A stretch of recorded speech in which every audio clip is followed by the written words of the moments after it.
Yes, my people. It's your boy KIZZY Talk Sports. You can call man KIZZY. You get me?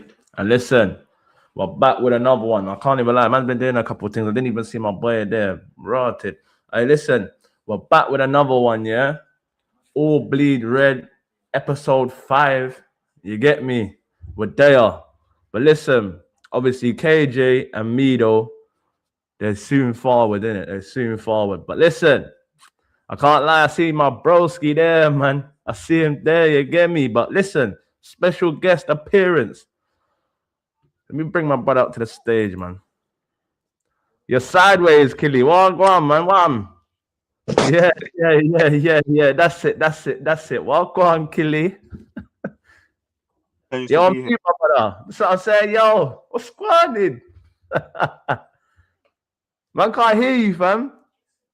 Oh, what's going on? Yeah, saying that. We're there. Yeah. Calm. Welcome. Come on, man. Pleasure to be here, man. Come on, man. Listen, man, gal them. If you don't know about Mali, go and lock him with my brother Mali, man. Listen, another Arsenal content creator doing his thing, is it me? But listen, I see Brummy on tour in the chat. Big up Brummy on tour every single time. You get me? Like I said, KJ and MIDO soon forward, innit? But what you saying, my boy? What you telling me? No, just chilling, just waiting for Arsenal to actually start being serious and start, man. I'm being too long. Tottenham are moving quicker than us. You know what I mean? Hey, listen, I can't lie to you. See, when I see them fixtures come out the other day, I said to myself, yeah, season soon forward, man. Season soon forward. You get me? Man's feeling different. I'm even telling the man them, yo, you got to chat to me different, fam. You can't be chatting to me like no little peasant or nothing. You got to chat to man with some respect. You get me? Yeah, champion, you talk to. But listen, we'll deal with the Premier League stuff later. Obviously, it's World Cup season right now. Big things happening. I know your beloved Congo took points off Portugal and them way. But listen, obviously, let's get into do you know what? I want to get into Turkey, man. Let's get into Turkey. Eliminated. You get me? Big things expected from Turkey coming into the tournament. What are you telling me, Mali, man? Turkey, man. That loss to Felix, that's what shocked me. I hear it still. I feel like Turkey, I want to see, but they have decent players, you know. Yildiz. These men can do stand, at least make it out of the group. But I like Turkish. Hey, listen, I can't lie to you, yeah? Obviously, Yildiz, Galer. I've been screaming Yildiz for a minute now. KJ, that man will tell you, bro, but I've been talking about Yildiz for a minute, but I can't lie to you. Man's on fraud watch. Man's on fraud watch, cuz. Are you mad? Listen, don't get me wrong, yeah? Obviously, I'm not saying Turkey got bare mad talent and all of that, but Yildiz, Galer, you would expect these men to... Who's in their group? Australia. Who did they play? Australia. I forgot who. Who's in that group again? Let me know in the chat if you know who's in that group. I think it's Australia. Who did they play, bro? Australia. Obviously Australia, USA is in that. Oh yeah, Australia, USA, and... But I should know this, man. This is bad. Area on my bugging. Australia, USA. Big up GK every single time. Big up my brother GK. I'm literally quickly just looking, man. Let me go back to yesterday's games. What's going on here, bro? Man's all over the place. Oh, so Turkey, yeah. Turkey, Paraguay, USA, and Australia, yeah? Listen, respectfully, bro. I don't want to hear nothing, man. These men should be getting out of a group of Paraguay, Australia, USA. Listen, I had these men to top the group. Like, what are we doing here? I had these men to top the group. In my prediction thing, I had these men to top the group. Like, you men are getting punched up by Australia. Don't get me wrong, yeah?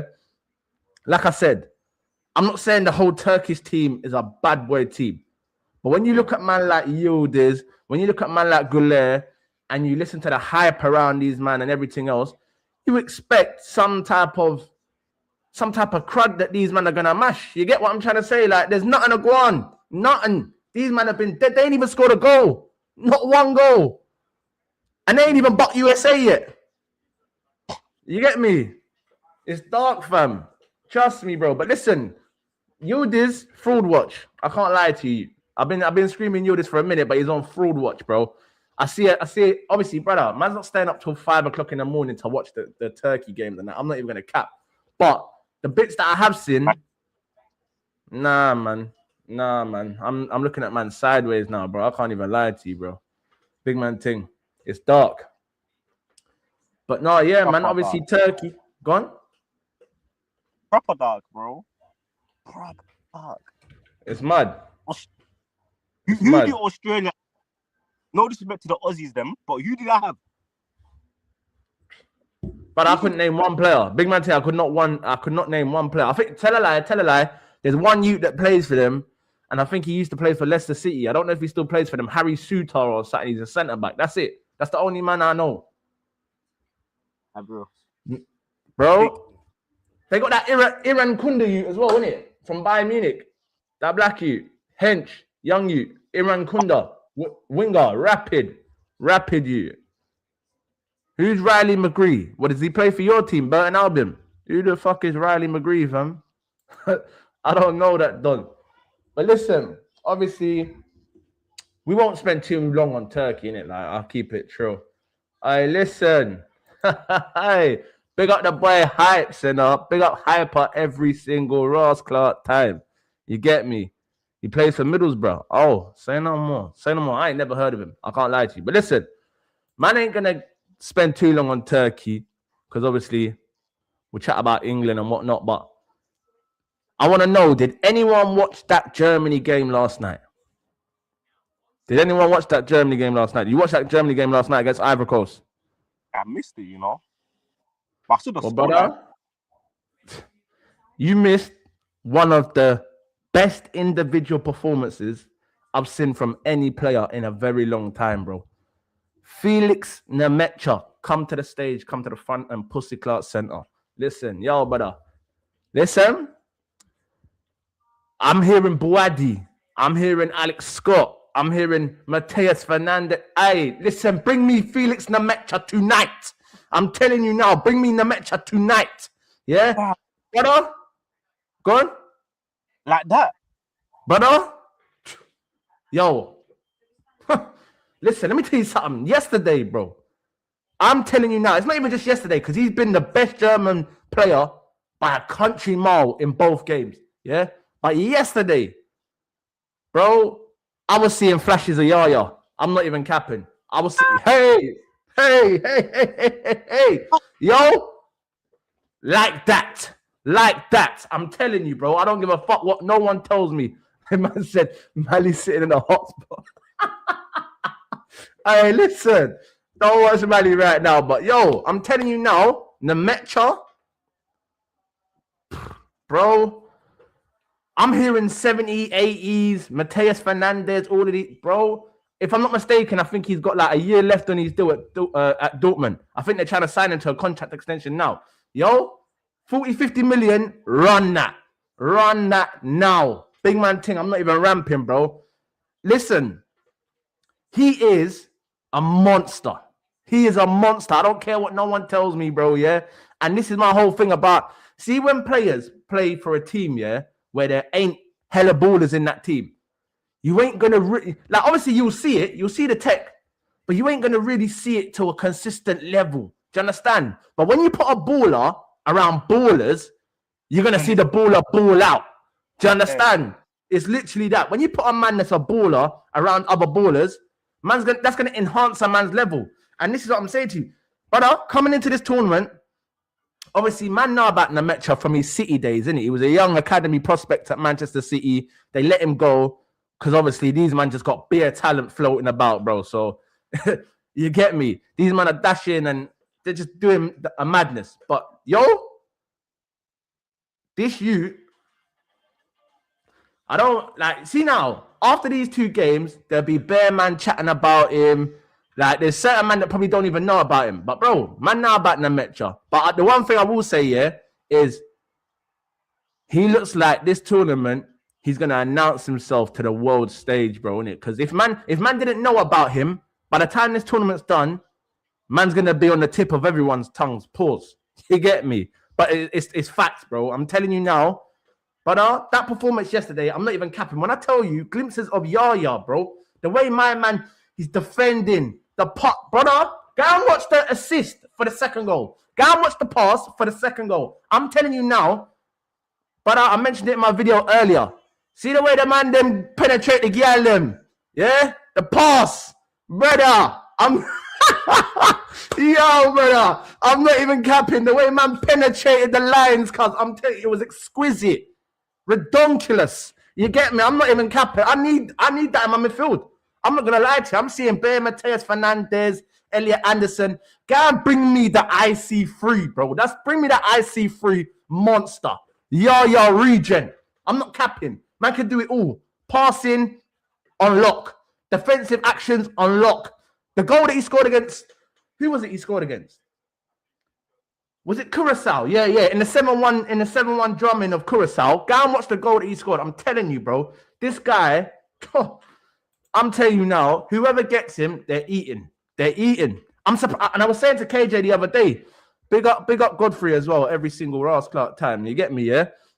But man was saying to KJ the other day, like, I'm surprised that Bayern ain't all over that, bro. Man ain't heard no noise. This shoot's going into the last year of his contract.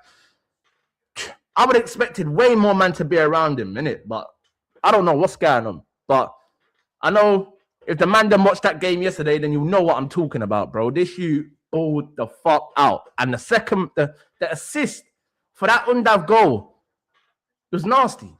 It was nasty. I'm sat there talking to the chat, and I'm saying to them, like, yo, I think the game is done, you know? Unless someone pulls something like a certain type of magic out of the bag, this game's a wrap. 1-1, the game done. Next thing you know, the ball's just being like pushed side to side. They give it to Nmecha. I swear to you now. Hey, listen, big up my brother every single time. Big up KJ every Ross Clark time. 1/3 of the bleed red. You don't know the thing, man. But now listen. Man. Come on, man. Fam. You're telling me, Mally. Huh? Hey. But no, listen, yeah. Bro, man picked up the ball. And I'm telling you now, it's one of the best passes I've seen in a very long time, bro. I'm not even capping. Like, the assist was a mad thing. Did you watch the game, KJ? Germany. Obviously, you would have been on Diamande watching it. Come on, man. What did you think of Nmecha? Chat to me. You know, I was in the chat. Nmecha's good, man. It's rolling wild this World Cup still. Can't lie. It's had attention on him still. With these performances. The assist was a mad thing. Yeah, crazy. Yeah, good game player right now. That's how. Ooh, yo, bomba, all on, live. And of Arsenal, bomba, exclusive. Arsenal will officially open talks with Aston Villa to sign Morgan Rogers. Yeah. Let me just quickly. Yeah, in the coming weeks, there is a real willingness from the English champions to get a deal done at a reasonable price. Fee will be the key. Personal terms are not an issue at all. Are you guys breezy or not? Yo, the thing corner. Yo, brother. What you telling me, KJ? What you saying? It's just got a bit tougher. I ain't worried. I ain't worried, man. I ain't worried though. When you said bomber, there was me thinking I can't. No, don't try that. Hey, no. Hey, big up my brother, you know. Listen, see you forward. Come on, man. Big up MIDO every time, man. But no, yeah, listen. Yo, considering we was about to talk about England and all of that, we can get into this Morgan Rogers thing. What are we saying? Mally, talk to me, cuz. Talk to me. You talk about teams in the league last season. I think about the real cold one.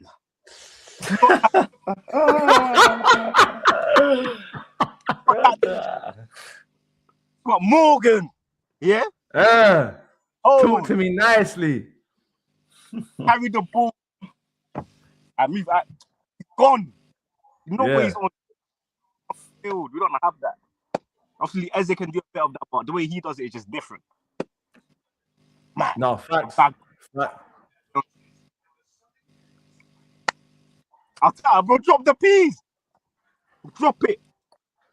Listen, I can't lie to you though. Obviously. So where do you want him to play? Do you want him to be left winger? Or do you want him to be that inside 8 where he can drive inside with the ball, or at least he can create? That way he can either drift out wide and interchange with whoever is your left winger. Like, where do you two want him to play then? Mali, flow, and then man will go after, innit? Do your thing. I want him in the midfield and just interchanging, really. I don't want him starting on the... Yeah, I don't think we'll do that. Get me. See me? I can't lie to you, yeah? I don't really give a fuck where he plays. Just get him in that team. Brother. No, because listen to me. No, listen, yeah? Bro, I agree. Me personally, yeah? No, but KJ, you need to understand. The brother's so versatile, yeah? That I personally think he could even play in the 9 for Arsenal. When you look at his capabilities and his attributes, tell me why he can't do a Havertz role in the 9. Tell me why. He's strong. He can finish. Left foot, right foot. The only thing that I wouldn't say he's got is the aerial capabilities. But when you look at his attributes, why can't he be a false 9? Why can't he play in the 9? Listen, I'm not saying he's going to play in the 9. The man, I'm not listening. I said I personally think he can play in the 9. Do you understand? I'm not saying he's going to play in the 9, but when I look at the man's attributes and what he's good at, when you got Saka, Eze, say, I don't know, I think he will play on the left wing, innit? I'm not going to lie to you. I think he will play on the left wing. But, brother, I don't give a fuck. Just bring him. Stop. What do they call it? Stockpile. Brother, go and get him so no one else don't get him. It's literally that, bro. I don't give a fuck where he plays. He can play in the 6. Go and get him. You get me? It's literally that. I don't give a shit where he plays, bro. Just go and fucking get him, innit? Because I'll tell you one thing. If there's one thing that he has got that most of the players in this team haven't got, it's killer instinct. It's killer instinct. You get me? Even if he's a winger, is he a...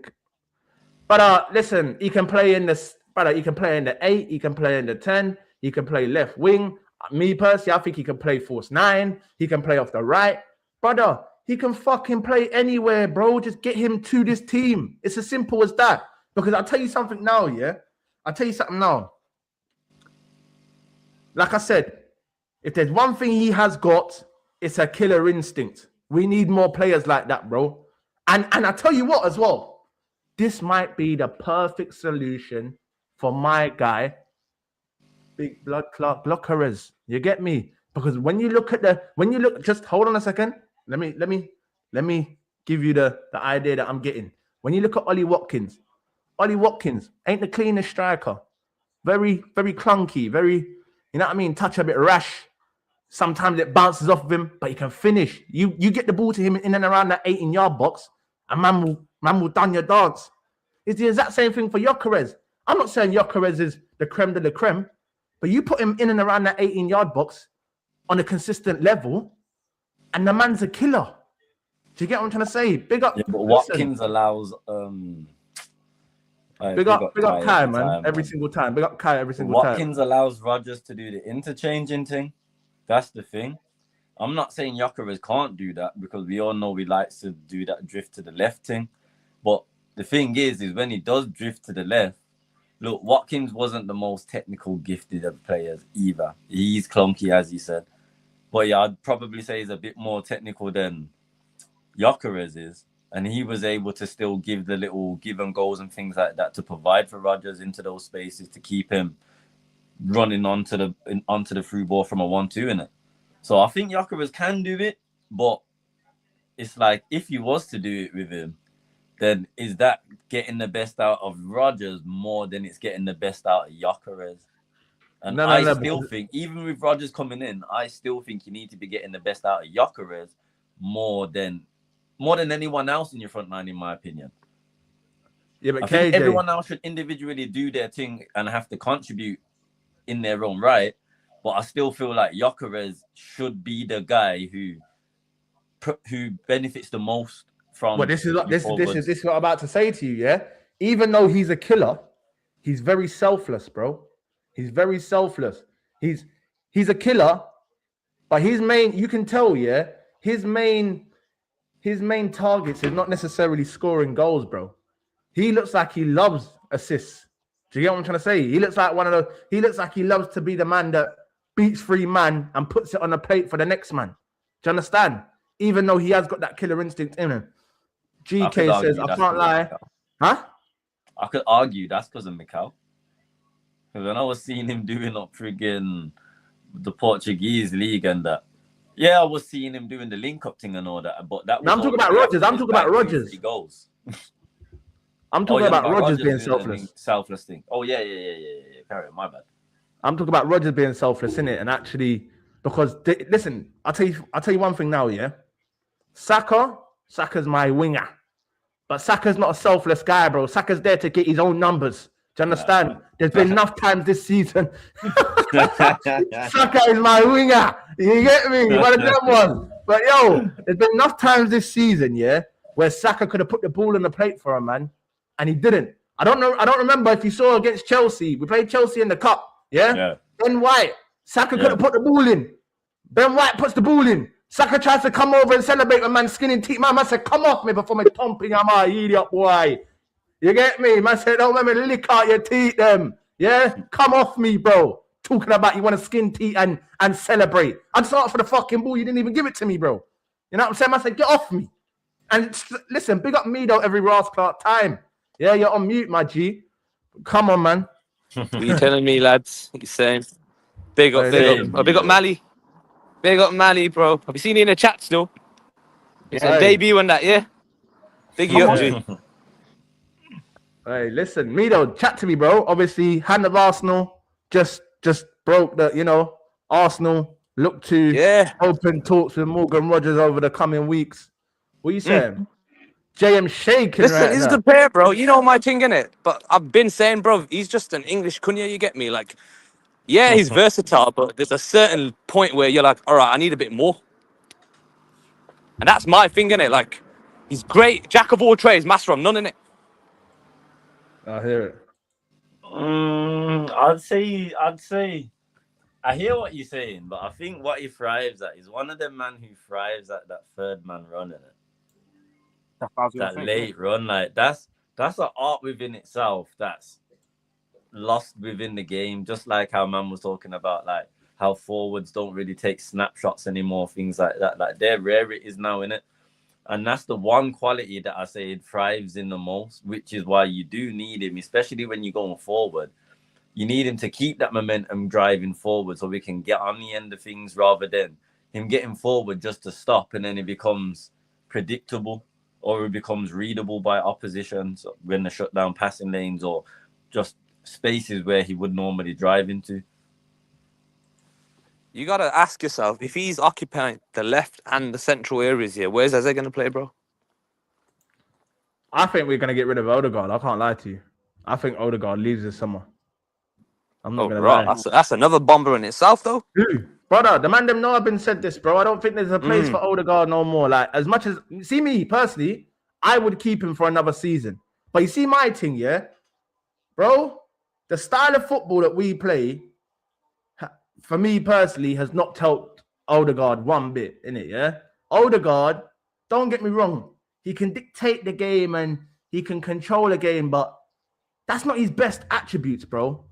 You get what I'm trying to say? His best attributes, yeah, are finding that final pass. Do you get me? Finding that final pass, putting it on a plate for a man to bury it, bro. Like, I just look back to the West Ham game. The game's on the line, yeah? There's no creativity. We've been knocking on the door for time. Odegaard takes the ball around 4 or 5 men in the box, twinkle toes, sets it, bang, 1-0. Do you get what I'm trying to say? That's where I want Odegaard. I want Odegaard in the final third, in the final phase, bro, making the pass to create that final execution. You get me? When I see man dropping into the 6 and taking the ball off the defense, I don't want to see that shit, bro. Odegaard is not a fucking, he's not Xavi, bro. He's not Xavi. You get me? He's probably closer to David Silva than what he is to fucking Xavi, bro. Why the fuck are we trying to play this shoot as a dictator, as someone that runs the game? Don't get me wrong. He can do it. We know he's tech tough, but that's not his game. That's not his game. His game is finding his striker, finding his attacking players in the final third for them to get moments. Do you get me? So when I see man dropping deep and he's there controlling the game from the 6, don't get me wrong. See Arsenal, yeah? We're a very emotional team. You can tell the manager's emotional, the fans are emotional, the players are emotional, fam. It's just Arsenal Football Club. So I can understand when man comes on the pitch, man calms everything down and all of that, yeah? But same way man's talking about Nmecha penetrating the lines, that's Odegaard, bro. Do you know what I'm saying? In the final third, penetrate the lines, find the final pass, and let's execute. I don't want to see this shit about my man dropping into the 6, controlling, dictating games. And if we are to change our style of football, I wouldn't sell Odegaard. I would keep Odegaard because for me, when you're playing an attacking style of football, I think Odegaard's one of the best players in the team. Do you understand? But when you're playing this haram ball, 10 men behind the ball, brother, the wingers are not even wingers. They're wing backs. Do you get me? The wingers are not even wingers. They're wing backs. It's that. Saka's a wing back. It's fucked. It's an Amrim thing, bro. 5 man at the back. It's peak. Bro, like real talk here. We've got the best defense in Europe. Next season, I expect you to show why we've got the best defensive structure in Europe in terms of changing your style and play some attacking football that actually, like, because you see what it is? It's easy to defend when you got 10 man behind the fucking ball, bro. Do you understand? When you got 10 man behind the ball, it's easy to defend. Your defenders are going to look world class when they're fucking throwing their bodies in front of everything. You got Gabriel showing all 25 teeth, and my man's there just doing the mad thing, beating chest and that. Like, you're going to look like a bad boy. But let's see what goes on when you go 1-on-1 against some of the best attacking talent in world football. Because we ain't seen that. There's no point, yeah. This is the biggest, obviously, Achilles heel of Arsenal, isn't it? There's no point having a coldest defence if you're not going to have a risk of an element of a risk and throw the dice going forward. You get me? There's no point, bro, because you're not going to score any goals and you're going to end every fucking game 0-0. You get me? That's the biggest problem. I also am looking to see rather than attacking risks. But Arteta can do it because we've seen it, bro. We've seen it with our eyes. That 22-23 season, he can play expansive football. So I'm curious to see how does he take it moving forward.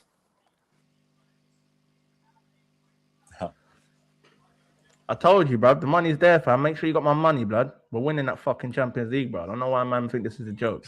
Yeah, but no, listen. Subscribe to that, Mali. Bro. At the end of the day, we know Arteta can do it. Yeah. What did you say? Yeah. What did you say? I said, Mali's froze. You might want to put him backstage still. Oh, fair down. He's froze, yeah. That thumbnail is crazy. No, but listen. At the end of the day. Let Mali come out of the gulag, fam. You get me? But at the end of the day, yeah, my point is, Arteta, we know he can do it, but it's down to him to do it. This is what I'm trying to say to you. Like, when I see, man, like, our market, our transfer window will tell me everything about the way we are going to move next season. You get me? Even though I don't want Barcola, if a man goes and gets Barcola, it means that he's trying to think more forward thinking. Do you get what I'm trying to say? Unless he's trying to turn Barcola into a fucking wing back as well, blood. You get me? Unless he's trying to turn Barcola into the new French wing back. Yeah, he can take over from Theo Hernandez. Unless he's trying to do that, bruv, then I expect if you're bringing in a man like Barcola for us to play a certain style of football. When you're bringing in, obviously, brother, I'm not going to sit here and gas Solis. I know he's a Norwich reject. Yeah, that's about it. But a man got 40 GA last season in the Belgium league, and you got to respect it. Huh? Belgian league. Oh, listen. No, but you got to respect it. It's domestic league, isn't it? Huh? Man said No, stop. yo, but why are you laughing? Like, you didn't just go and get fucking Senny Lamens from the fucking A Belgian keeper's league and you're talking different, about bro. he's The best guy keeper that he's is made not the Yeah, same as a keeper's striker, different, bro. bro, Don't do still. that. But you can't compare a keeper and a striker, innit? He's not a striker, he's a winger. I mean, an attacking player, bro, like an attacking forward, innit? Like it's not yeah, the same. yeah. You get Just me? an outfield player in general, you can't make that comparison. Yeah, From but hold on a keeper second. to Hold on a second. Why can't we? They both come from the same league, bro. Yeah. At the end of the day, don't get me wrong. I know the striker position and the goalkeeper position are two different totally positions. But brother, if he can come from the Belgian league and hang, why can't this youth that's got 40 goal contributions in 30-something games come and hang? Why not? I need to see it before I believe it. He can come. I need to see it. innit? Tillemans didn't Yeah, come from the dude. Belgian league. I've seen enough men come to this league and just get flat on their faces within 2 game weeks, bro. I hear that. It's Tillemans didn't tough. come from the Belgian league. Who? Tillemans. Tillemans did, yeah. Yeah. Yeah, but come on, man. He went to Doku didn't come from the Belgian league. And we've had criticism about Doku. Only last season we said, yeah, he stepped up. How many years has Doku been hot and cold? Company didn't come from the Belgian league. Went to freaking Monaco. He was playing Liga, and then he went to freaking Leicester. Then he I know that, but I'm saying he originates from the Belgian league. Whether he's gone and played these trades.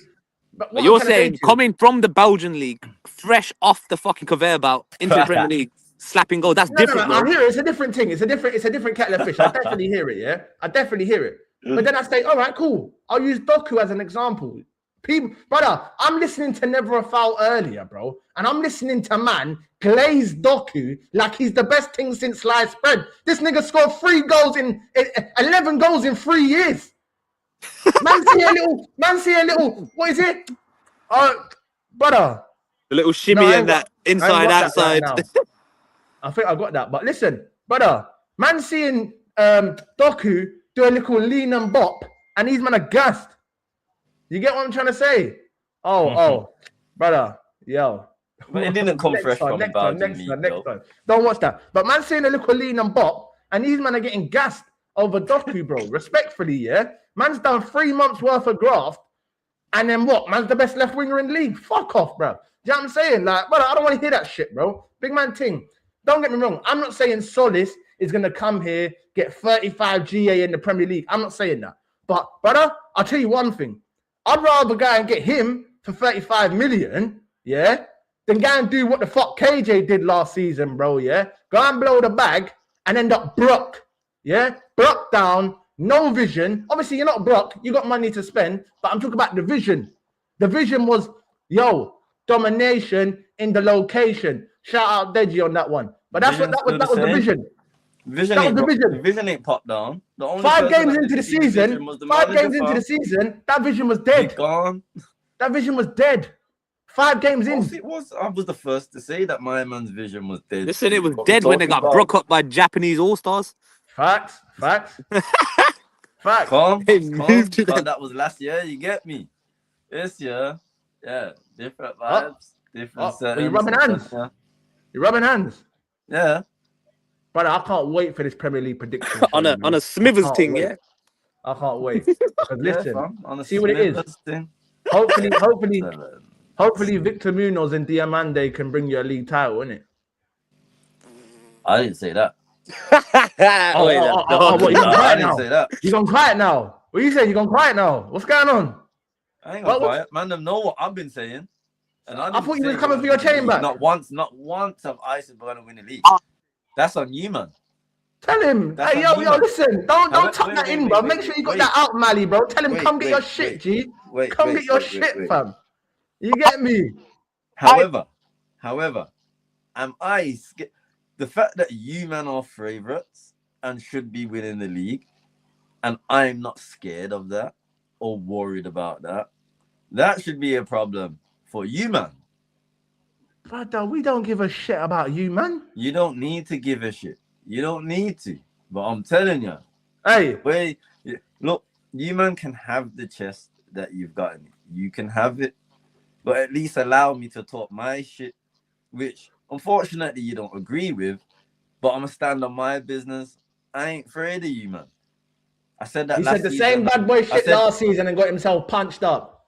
He said the same shit last season and got himself punched up. Yeah, that's exactly what happened. The worst thing is, I got punched up by everybody but you. Fair enough, You want to talk about in the long run, what did that do? Forget the long run, yeah. Boxers are in the ring, one-on-one, nowhere to go. What happened, B? You get me? What happened? No, you think you're slick in it. You think you're no. I like it. And then in the rematch, we had a draw in it. Fairs. So, in terms of what you man done to us, nada. So going into next season, I'm keeping the same energy. Because right now, as it stands, I haven't got anything to make me like raw. Alright, cool. You man could. What I need to see is a signing or something to show me that Mikhail's gonna go back to something like 22, 23. That's the only way I'd actually be like, you know what? Nah. I'm a proper give you, man, your respect. I respect you, man. Don't get twisted. You're a good team and that, but you're not all that. You're not all that. But like I says, if I see a signing or something like that, or even just pre-season, a game that shows me your style of play changed and you're a bit more expansive and you're looking at 22, 23, I'll sit back and I'll be like, yo, from this point, I'll look on you differently and I'll talk on you differently. But until then, while I see the football that Mikhail plays, and you, man, don't even like the football Mikhail plays, I'm all right. Because if you, man, don't like it, yet you're still confident, and rightfully so. Yeah, but you're the champions, so rightfully so. Right. But if you, man, don't like the football yourselves, then surely that's something that I can go off as a rival. Yeah, but K, the one thing I'm going to say to you, is whether I like the football or not, it got the results. Do you understand? But this season, there's a different step in there's a different type of energy in the manager's step. Like, and I said this, bro, yeah. Even after we won the Premier League. Sorry, listen, I still got the Champions League in my head now, but I'm hurting. I'm coming for that shit next season, nigga. You must have my champs ready. Yeah, put it on the table, nigga. Yeah.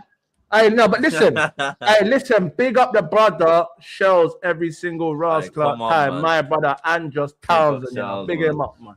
Yeah, that's Andros right there. But now listen, see my thing, brother. I can't lie to you. Obviously, like I said, me personally, I don't agree with the brand of football, but it was effective. Do you understand?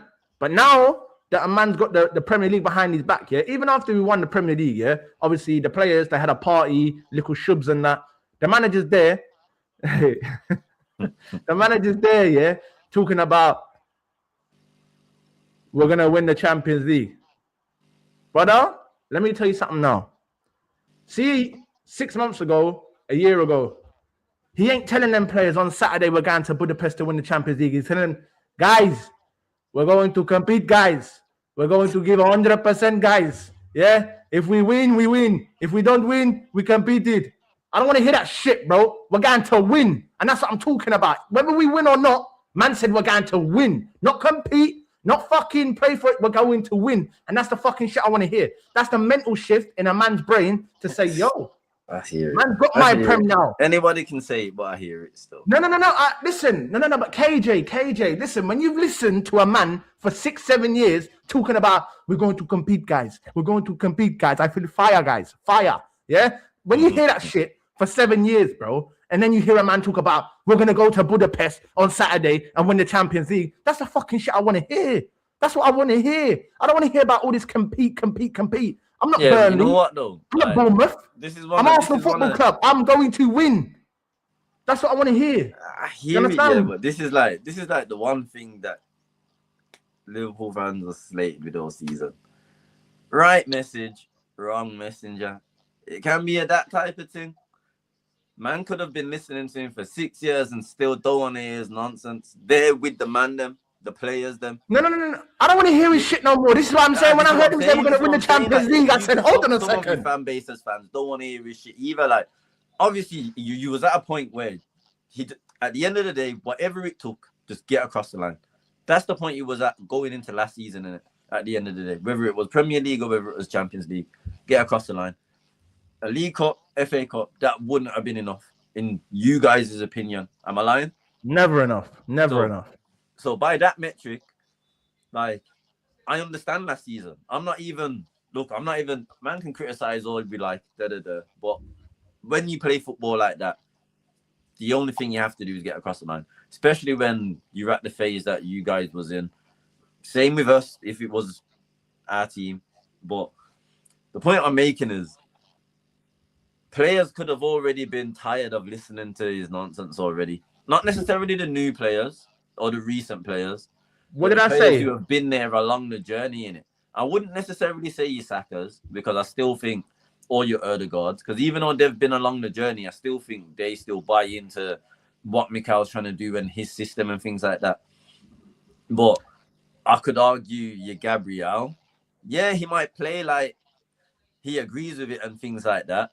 Same with Rice. I feel like listen, you can tell the players don't agree with it. This is what I'm saying. They got the characters where you could argue, yeah, they might on the face of things, they might show and act like they like the system and this and that, but behind the scenes, they're probably saying to the man, look, yo, I know we gotta just get through this season, but come next season, we gotta take things up with Saliba said it in an interview. Like, you know Saliba said it in an interview, innit? Yeah. Saliba said in it, like, at the end of the day, obviously, people might not like the style, but it got results. Do you understand? And obviously, as players, if that's what the manager wants, that's what we gotta produce, innit? But then this is what I'm trying to say to you, yeah. A lot of these players mirrored the manager. So like, see when I see the players nervous on the pitch, that means Mikel Arteta's nervous within them four walls of London Coney. Yeah. See this team mirrors that manager. Yeah. There's no if, buts, maybes. The team mirrors that manager. See when Arteta's feeling himself, this football team's feeling itself. We're warming. Yeah. Back up anything. Yeah. See when this brother shook and his back's against the wall. Like that little period that we went through, Southampton, all them teams. Brother, Arteta was quaking in his boots. I know this. This is what I'm trying to say. This brother's been here so long, yeah? I know when this manager's shitting his pants because the team plays exactly the way the manager's feeling. It's as simple as that, yeah? But, bro, the one thing I can say now, yeah, is this whole, can he get it done? Will he get it done? It's dead. He's got it done. When we walk out next season onto that pitch, my badge is gold. The question is no longer the question no more. The question is now, can we go back to back? That's the question. Obviously, he played his part. That's the question. I still think the players done it more than he did, I'll be honest.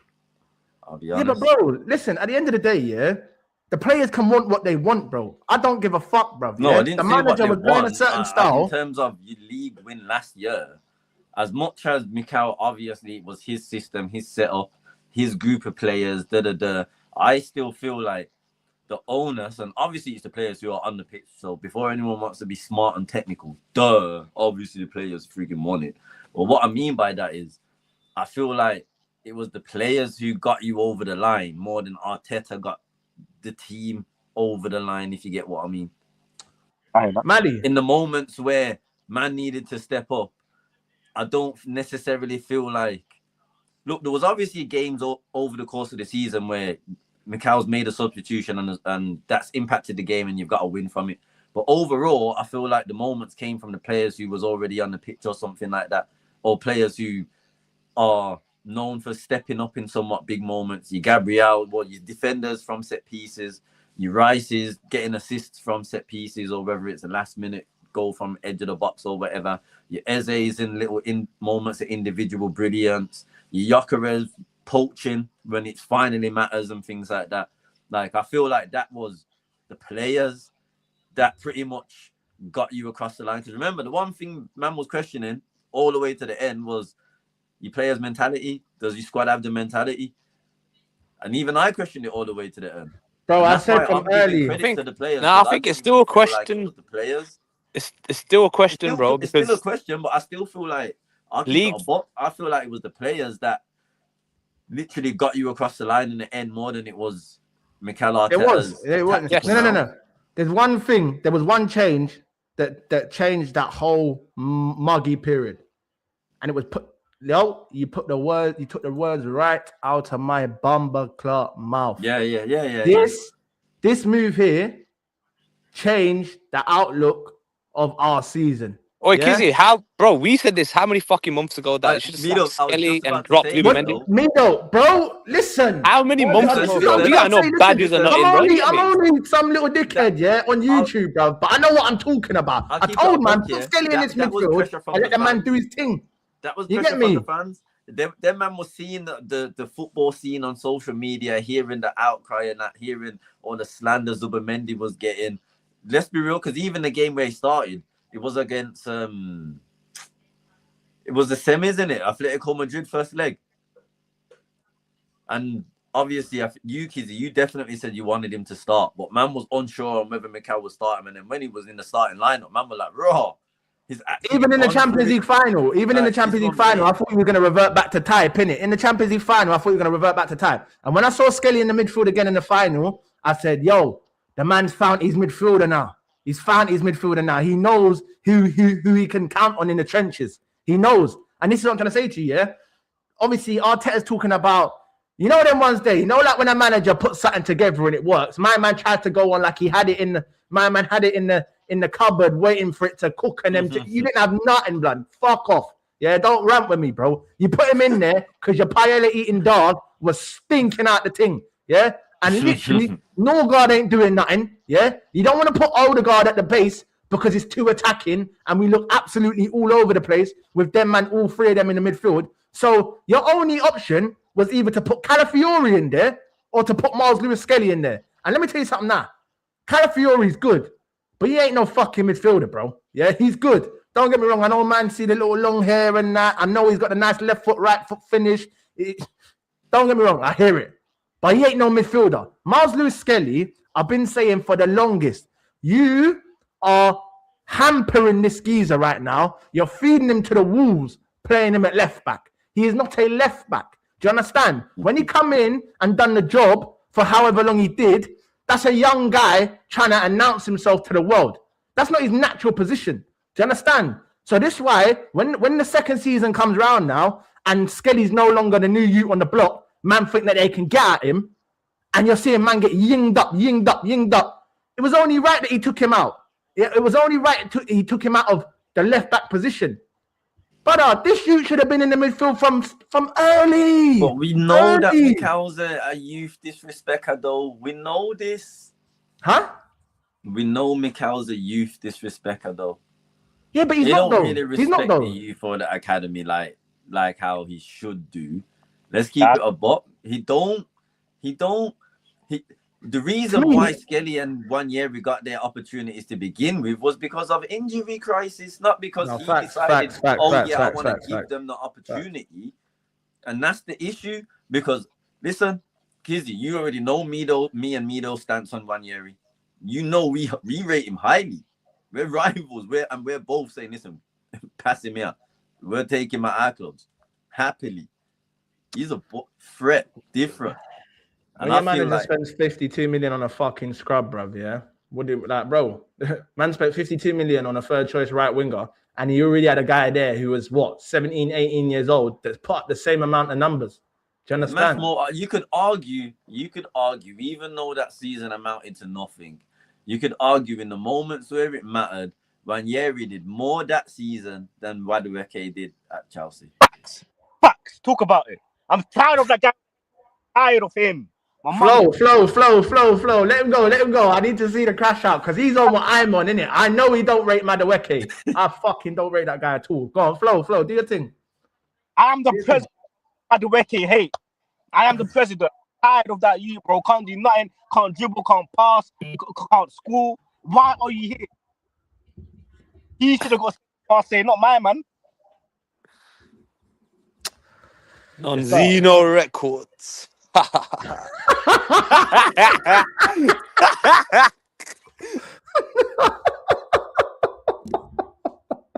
I know. Listen, yeah, I can't lie to you. This is what I'm saying to you. Barcola's got to stay away from my club, bro. I can't have Barcola and Madueke, bro. It's dark. Big man thing. Man, know my stance in it. This is the left wing Madueke. I can't have Madueke and Barcola, bro. Like, big man thing. Like, real talk. Nah, I, man. I don't think I can actually see it in it. Like, Man and this can't is what I'm compare gonna- Madueke and Barcola, bro. That's a disrespect to Barcola, bro. What? Bro, Barcola's trash, bro. Allow What it, the fam. Barcola's Brother, fucking he's shit, not bro. like What Final we doing form, here? Madueke, bro. He's Get better out than of here, man. Madueke. See, listen, let me tell you something. See if Madueke was in the French league at PSG. Madueke putting up Barcola numbers. Easy. Baby food. Baby not. food. He's not. Man You wanna keep know talking why? about League One like it's You wanna something. know why? Dembele played 10 games in one player of the season. You wanna Get know the why? fuck out of here, man. Ego makes him feel like he can do the most, fam, and he can't. He can't. Hey, He's one of them man who tries two so secs. hard that it goes against him because that's how hard you try. All right, brother, well, relax. hey, wait, Take 2 it seconds. easy, I like, just want to say something quickly. Go on. Fuck Gary Neville. Yeah? Fuck Gary Neville. That's what man's on. I don't ever want to hear Gary Neville ever say again that Madueke is England's first choice right winger, because I'll personally punch him in his mouth myself, innit? Don't ever fucking say that again. Big man thing, fuck Gary Neville, yeah? I don't ever want to hear this fat prick talk again on my fucking wingers, yeah? Madueke is a scrub. He will always be a scrub, yeah? And that's it about first choice right winger. You're lucky my winger's got one leg, because even with one leg, he's still coming on and showing Madueke how it's fucking done. What are we doing here, bro? Are you mad? Like, are you, brother? Gary Neville, suck your mama about fucking best right winger at England. Don't play with me, bro. Duh. Fucking no, bro. See when I see that? No, big man thing, yeah. Because you see when I saw that, I said, yo, these Englishmen, yeah, they love the new toys, innit? Man, are like some badders. The new toys, the new things on the block, man, shaking pum pum and them thing there.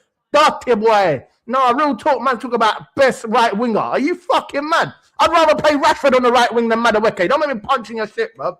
Big man thing. Like, real talk, that actually pissed me off. Because, like, how dare you? How dare you? Who did we play against? Costa Rica. Man missed the open goal. Saka, listen, see if Saka did that, there'd be bare banana pills on the pitch, bro. Don't fuck with me, bro. Are you dumb? This is what I'm trying to say. You know, man, you know. You get me? See if Saka missed that chance there, there'd be bare banana pills, all of that. All of that. So go on. What's this? Well, I don't. What you think? Because man used to roll with Cole Palmer that he's down with the IC1s. Get the fuck out of here, man. Are you mad, bro? Don't piss me off, bro. If that was Saka, there'd be bare banana pills on the pitch. Don't fuck with me, bro. I don't give a shit. Big man thing about best choice right winger, bro. Gary Neville. Do you know what the matter thing is? You played with some of the best players in the world. You played with some of the best players in the world, and you're talking about Madueke, first choice right winger. I should punch in your shit. I should punch you in your shit about Madueke. He gassed up Garnacho, innit? So brother, he's trash. I've seen He's it before.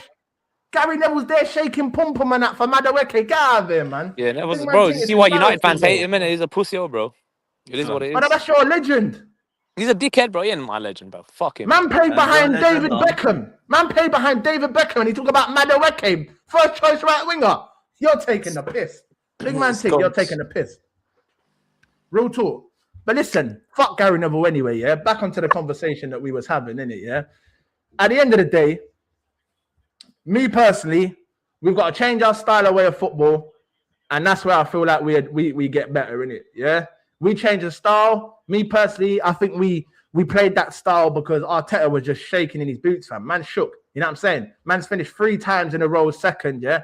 Man need to get it done. Not only was he probably... Listen, see when I said, yo, this guy actually... He's feeling what we're feeling, pause, yeah? Brother, MIDO, what did I say to you? Man believe in Berta and the players. I don't necessarily believe in Arteta. Do you understand? And this was from the start of the season, you know. I said I believe in Berta and I believe in the players. Because if there's one thing Berta's going to do that Edu couldn't do, yeah, is he's going to tell this brother to let his balls hang when it's time. Because Edu and Arteta, they're both on the same journey. They're both in their first jobs within football. Arteta, management, Edu, sporting director. So they're both making the same mistakes. They're never going to learn. He needed someone that's been there, done it, worn the t-shirt, has been through the trials and tribulations, come out on the good side and the bad side, and can still stand there strong and say, yo, man's here. Berta's that. Yeah. People talk about, Berta. Man lost Champions League final. Not you necessarily, but Mikel could argue Gyökeres weren't working. Look, man, give him his credit. He turned up when it mattered, didn't it? You got to cross the line. So let's get that part out of the way. We're giving him his credit for that. But Arteta could argue for the first third of the season, it was looking dark.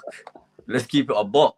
It was looking like Mikel was right in wanting Sesko more than Berta was right in terms of bringing in Gyökeres, isn't it? So I hear what man are saying. Well, I hear what Arteta would say in that scenario, innit? Who knows? Berta could have been behind the scenes, like you were saying, nah, B, you better make it work. It's as simple as that. And that's what forced Mikel to have to make or find a way for Gyökeres to kind of fit in the system, innit?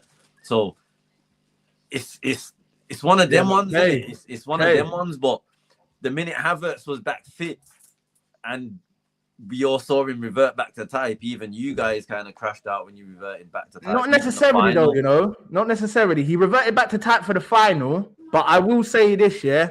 In the running, Gyökeres was his guy. Towards the back end of the season, Gyökeres was his guy. And I'll say this to you now, yeah. See, at the start of the season, this brother wasn't trying to play Gyökeres' way. This brother said, you're going to play my style or you ain't playing. Or man's going to make you look like shit.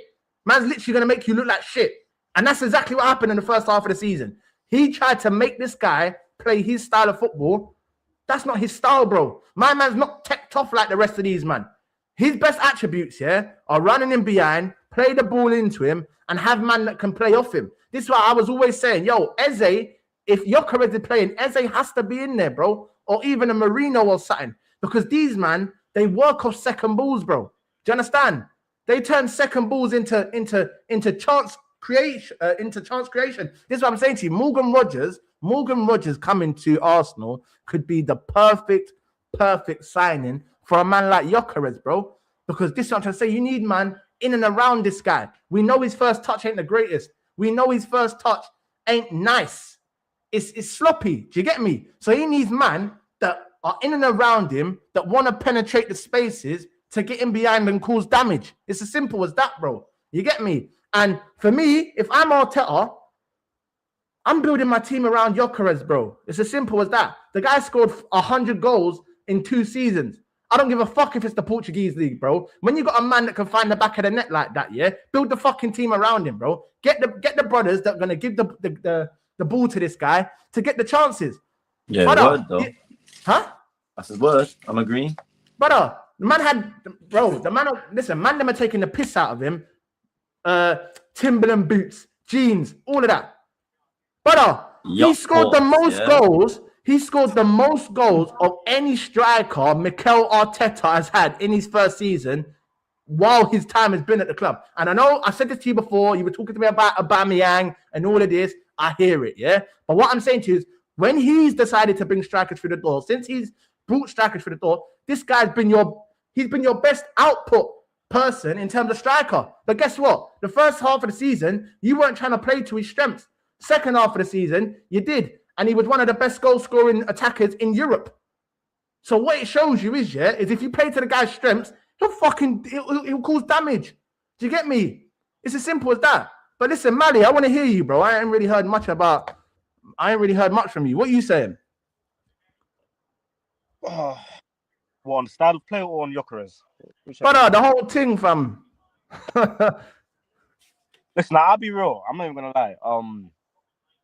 Mikel, I don't mind if he plays defensive, but there have to be something on the counter, bro. There has to be something on the counter. You can't just be defensive and have no attack. You know what I mean? It's like defensively, we are the best team in Europe, and I don't think we should fully change it into like free-flowing, like end-to-end football. We still have that element of defense, but let's be able to attack as well, if you know what I mean. Yep. So on that, Gyökeres, DDL, bro. That's my brother still. Can't lie. Even when he's been playing dead, I'm back him and that. There was times where I was getting shook. He was moving mad. My man's moving to the left wing to try to do step overs, pass the ball, run into the box. You get it. You know them ones there. But I think near the end, we do have to build him around him, get him technical players on the left wing, and die from Everton, bro. As someone on. This is where me and you don't agree, bro. I don't think Njai is ready yet, bro. I'll be honest. Like when I watch him, yeah, cool. Listen, brother, if you're talking about player excitement, he's gonna get you off your seat, 100%. But if you're talking in terms of consistency, he's not consistent enough, bro. And he's 27. He's 27, and we're talking about the brother like he's 23, and he's got years and years to come. It's not that. You get me? He's too inconsistent. Go on. He has that Neymar gene where see when he has the ball, he attracts bare man and opens up bad space. I hear it. I'm not looking for, obviously, I want my left wing independent balls, but I'm looking for great creativity. This is why I wanted Yildiz. Innit? Obviously, I wanted Yildiz, but Yildiz don't look like he's going to leave Juve, innit? But obviously now, like I said at the start of the video, after watching Turkey not even score a goal in 2 games, this nigga's on fraud watch. I ain't going to lie. He's on fraud watch. Yeah? Big man ting. But, bro, the left wing market is trash. It's trash. You get me? When I'm saying, man, gas up Doku like he's the creme de la creme, we got a problem. You get me? Because Doku's been shit for the last 2.5 years. Man's had a good 3 months, and man are talking like he's some mad world beater. I'm hearing a City fan. I can't remember what City fan it was. It might even have been Veta on the catch up. Man's talking about, yeah, we've just signed Doku down to a new deal. Who was after Doku though, bro? No one was looking for Doku, fam. Man, go on like they just signed my man down to a new maximum contract extension. He's the face of the project. Doku ain't that, bro.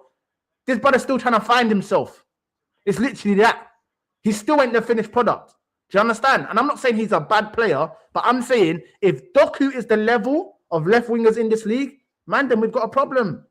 Do you understand? And this is what I say, bro. Do you know how bad the left winger market is?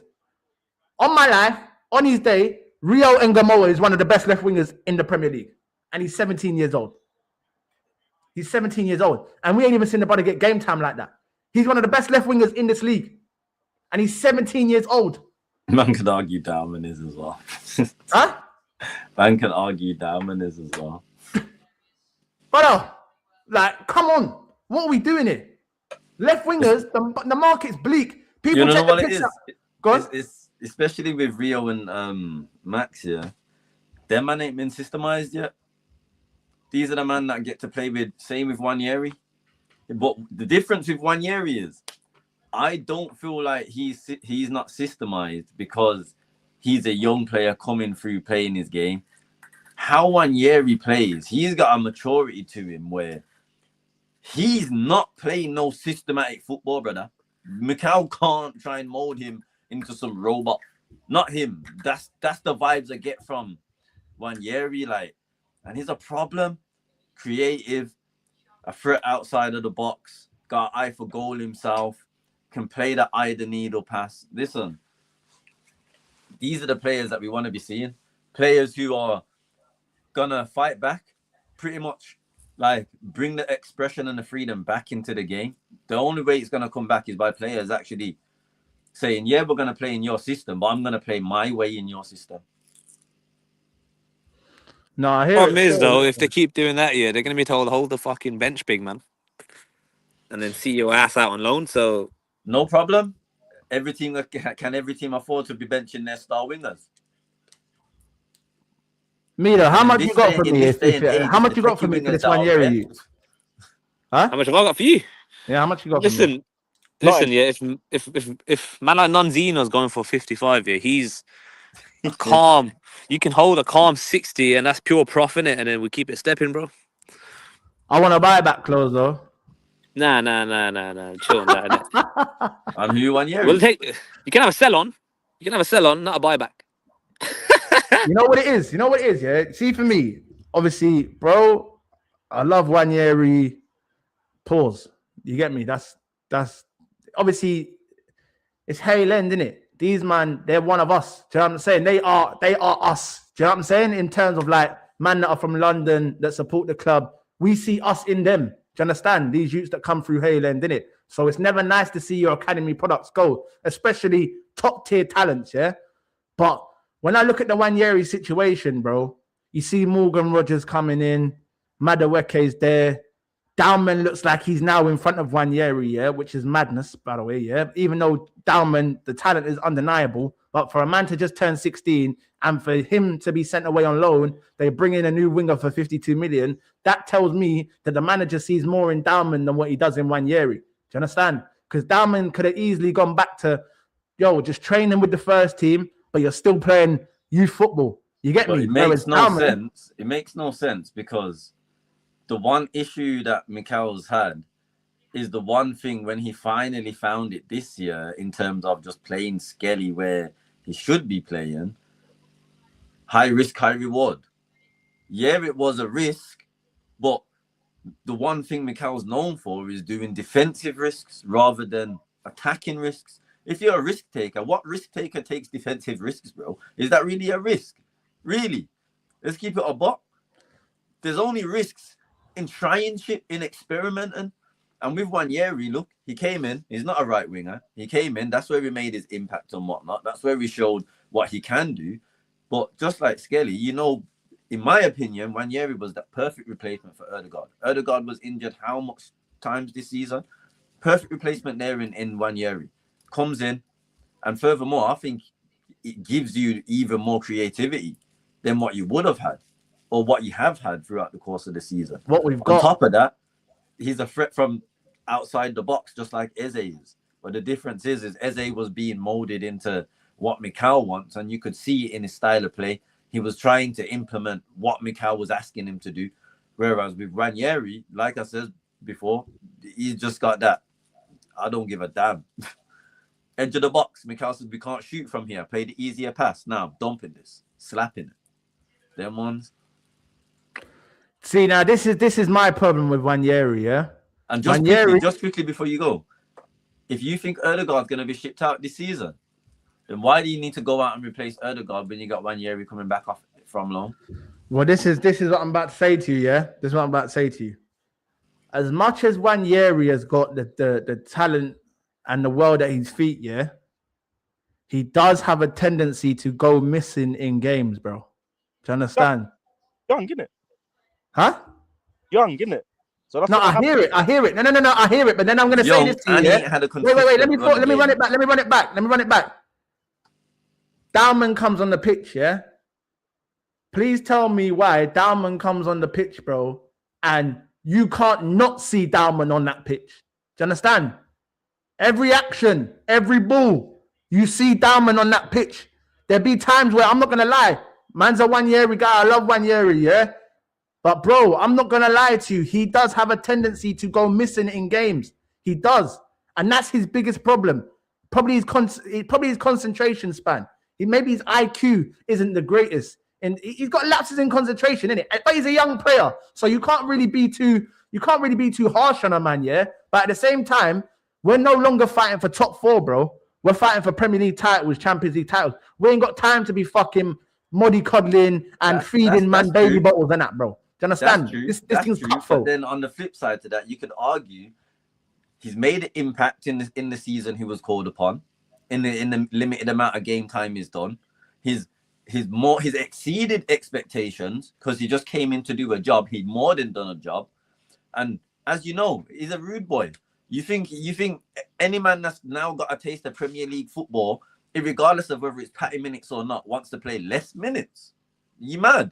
And not doing bits. Not just in the Premier League. I've been bagging in the Champions League as well, which in club football is the highest stage. Like, what are we doing here?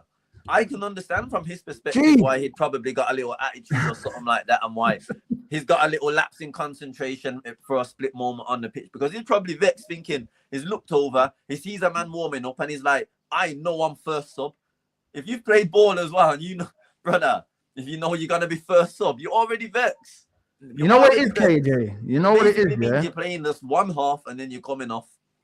I mean, bro, ambition wants to play more than that. He's hungry for that. And any attacking player would rather take risks to prove his point by getting goals or assists or even pre-assists rather than a defensive tracking back. I leave that from a defensive man then. Or my boxers. Bro, even this season, yeah, I personally think Arteta's got a real problem for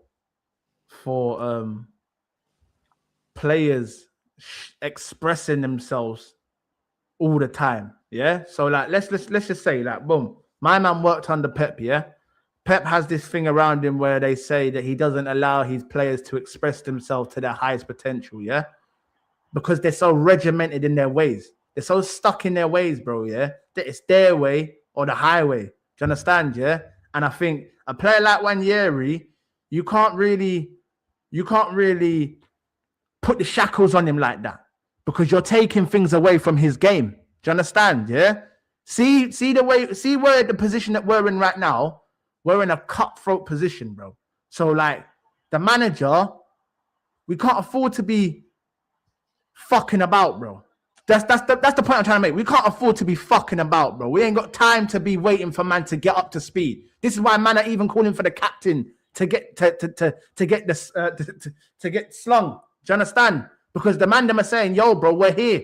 We can't afford to be carrying, man. Martinelli, Odegaard.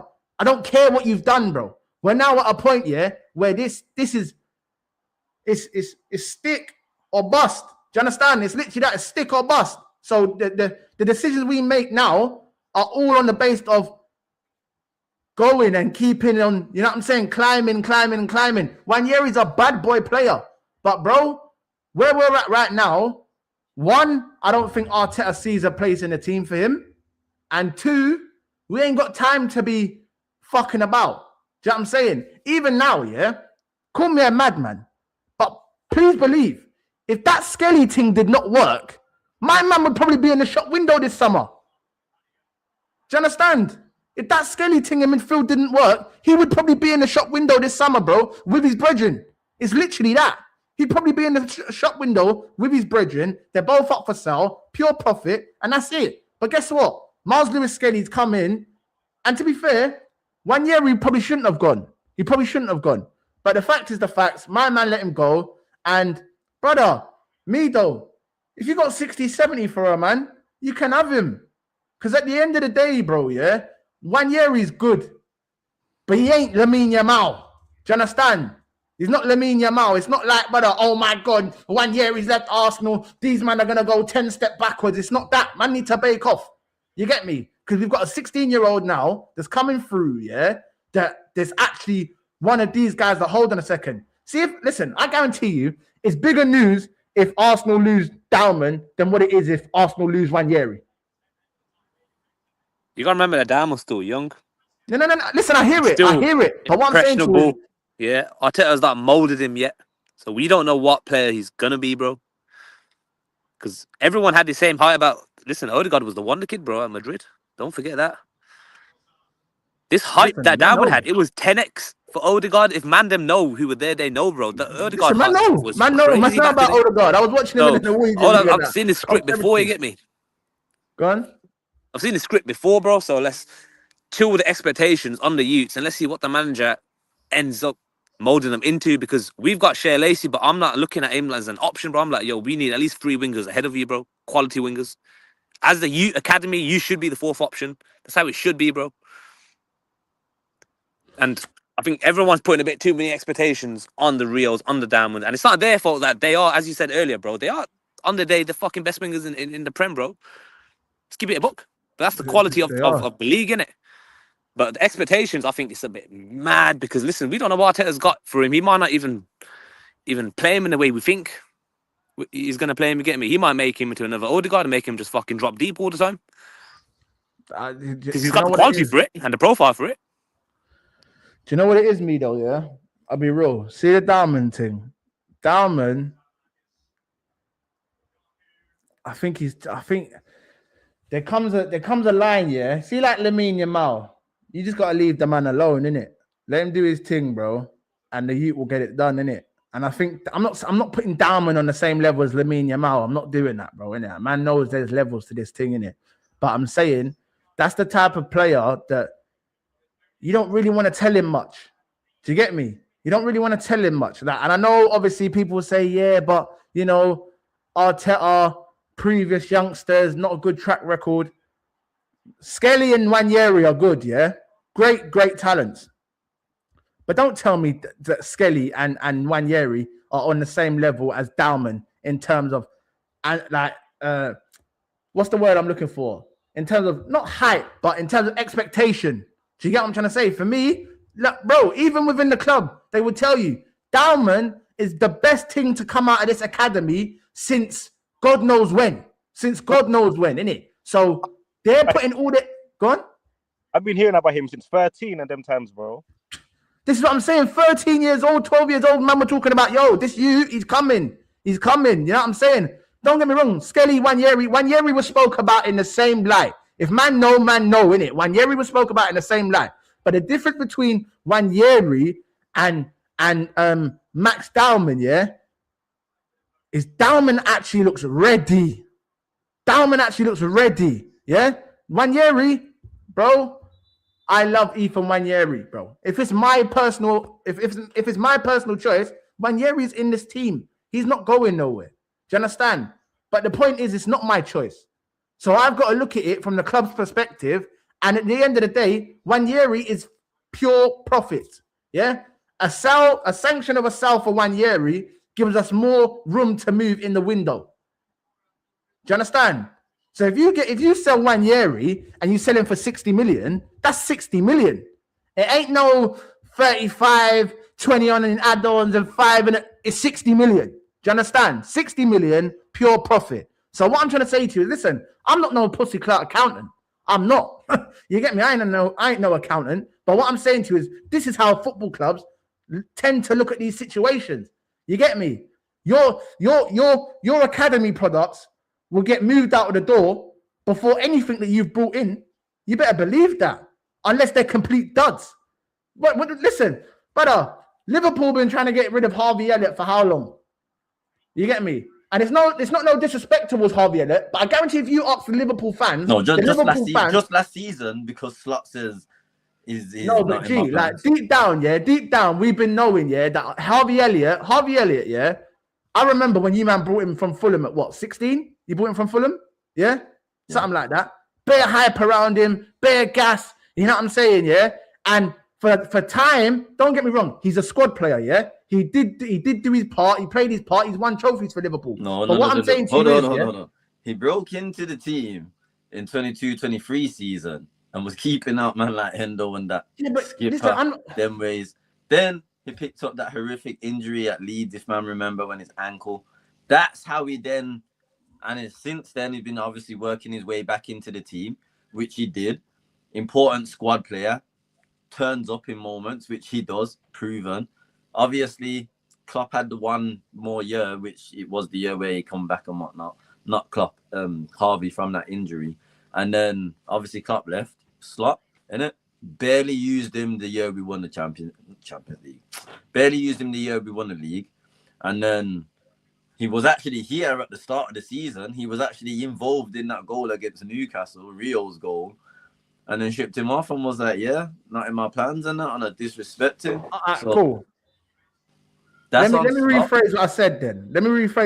Maybe not trying to get rid of him, yeah? But he was a fringes player, yeah? He was a player on the fringes for many of years. Under Klopp, even under Slot. Slot was the one that made the choice of, hold on a second, I don't want this youth around the squad. Let's get him out, yeah? Cool. But the point is I'm trying to make, yeah, is that Harvey Elliott had the same type of hype around him that Wanyeri had, yeah? But the difference is there's certain times of a process, yeah? When Liverpool are trying to bring Harvey Elliott through, you man are fighting for the major honors. Do you understand? So you're not going to wait. That's correct, yeah. That's correct, but there's a major difference in the two, yeah. Klopp actually allowed the kids to play. Even in big games, brother. Trust me. But I'm not saying he didn't. I'm not saying he didn't. But what I'm trying to say to you is he didn't believe in him enough, because otherwise he would have been in the Liverpool team and he wouldn't be on fucking loan. But that's the point I'm trying to make. KIZZY, listen, brother. You get me? Brother. We all in 2019. We all went over, fucking won the friggin' Club World Cup and left them man and Harvey and Curtis Jones to go and beat Everton and friggin' then go and play Aston Villa in the friggin' FA Cup. Come on, man. He was trusted. No, maybe others in the squad wasn't, but the ones like your Harveys and that, they was trusted. They was actually give your League Cup games pretty much all the way up until pretty much the final. The kids played. Forget the year we actually won it with the kids. I'm talking about even in the build up to when we started winning trophies and things like that, the kids played. He allowed them to play. Not all the time it was just all kids. Sometimes he bedded them in, half academy kids, half with senior players and things like that. But he gave them the platform to at least try and express themselves, announce themselves to the world, and etc. etc. Mikal don't do that with you guys. The issue you man have is Preston away, 3-0 down, and Saka's coming on the pitch. That's the issue. This is why you're picking up most of these injuries and that. Your issue is you need to be... Look, United have that record. They always bring through an academy product every season. No shadow of a doubt. No matter what manager it is, whether it's Amarim, Ali, no matter who, they bring one through. Like, you guys, not necessarily you guys, because I felt like you did do that prior to Mikal. But Mikal, that's one thing I feel like is a flaw of his. I feel like, obviously, not every player is going to get the same opportunities as certain other players. We get that. But there's so many games that you man are going to play, especially now you've been back competing at the highest level. You're playing what? You're in 4 competitions at the start of every season now, basically. You got so many games you can play. There's loads of game time where Mikal can be like, I'm going to call up this youth for this game. Yo, Mikal gave the youths game time this season. What are you talking about? You're telling me what? Man didn't see Harriman and Us. Man didn't see Ife Ibrahim in cup games and all of that. Are you telling me man didn't see, brother, listen, at the end of the day, man will crash it on our Twitter. The one-off games don't count. No, but what? Listen, at the end of the day, it has to be a consistent run. Like let's just say, brother, he used his squad this season better than he's ever used it. What are you talking about? Final, yeah. You telling me you can't? If academy products or just fringe players or whatnot, if they've earned the right to get all the way up until the semi-final, are you telling me they ain't earned the right, at least a few of them, to play? Even if you're going to include some of your big hitters in that, no problem. That's understandable. It's a semi-final now. It's serious. It's serious anyway, but you're one game away from being in the final, potentially winning the whole competition. Are you telling me, let's just say hypothetically, if it was Skelly, no one knew about Skelly, he played that year only in the FA Cup. You got all the way to the semi-finals. Are you telling me he now all of a sudden he should come out and Calafiori should play left back? If he's earned the right. Listen, brother, no. At the end of the day, my point. The man them know my opinion on Mikel Arteta anyway, yeah? Brother, even halfway through the season, man was saying even if he wins it, Saki's blood clot, innit? Because that's the point that I was getting to with this brother, innit? Enough was enough. Do you understand, yeah? But at the end of the day, man won the league, man got to a Champions League final, yeah? Bro, he's going to have next year, whether I want him here or not. Do you understand? He's going to have next year. You don't win a Premier League title and then they sack you, bro. It don't work like that. Do you understand? If he hadn't won any trophies, I reckon he personally would have walked. I don't even think he would have got sacked. I think he would have walked. Because if you heard the way he was speaking, even he was questioning himself. He didn't know whether he was the guy. And I said this to you, man. I personally think he's the guy before the guy. But obviously, he's shown he is the guy to bring the title back. But this is what I'm trying to say to you. Next season now, I expect you to move different. You don't have that whole hoodoo of can he do it? Will he do it? You've done it. So maybe now you'll actually be able to give your younger players some game time. Do you understand? Because when you ain't done it, say no more. When you ain't done it, obviously, yeah. But listen, obviously the man them got a shoot in a few minutes. Obviously, man said England are going to win the World Cup. Keep flowing, man. Yeah, say no more. Man said England's going to win the World Cup. Couple man twist up their face at me and said, man's an idiot type of thing. I told man them are dark horses, fam. What's going on? What's the man them telling me? England 4, Croatia 2. Chat to me, man them. Jude Bellingham, Harry Kane. I'm all right if we're going to play like that second half. I'm easy. The only thing is, man know the type of ball that Tuchel likes to play. Man know the setup that England like to play.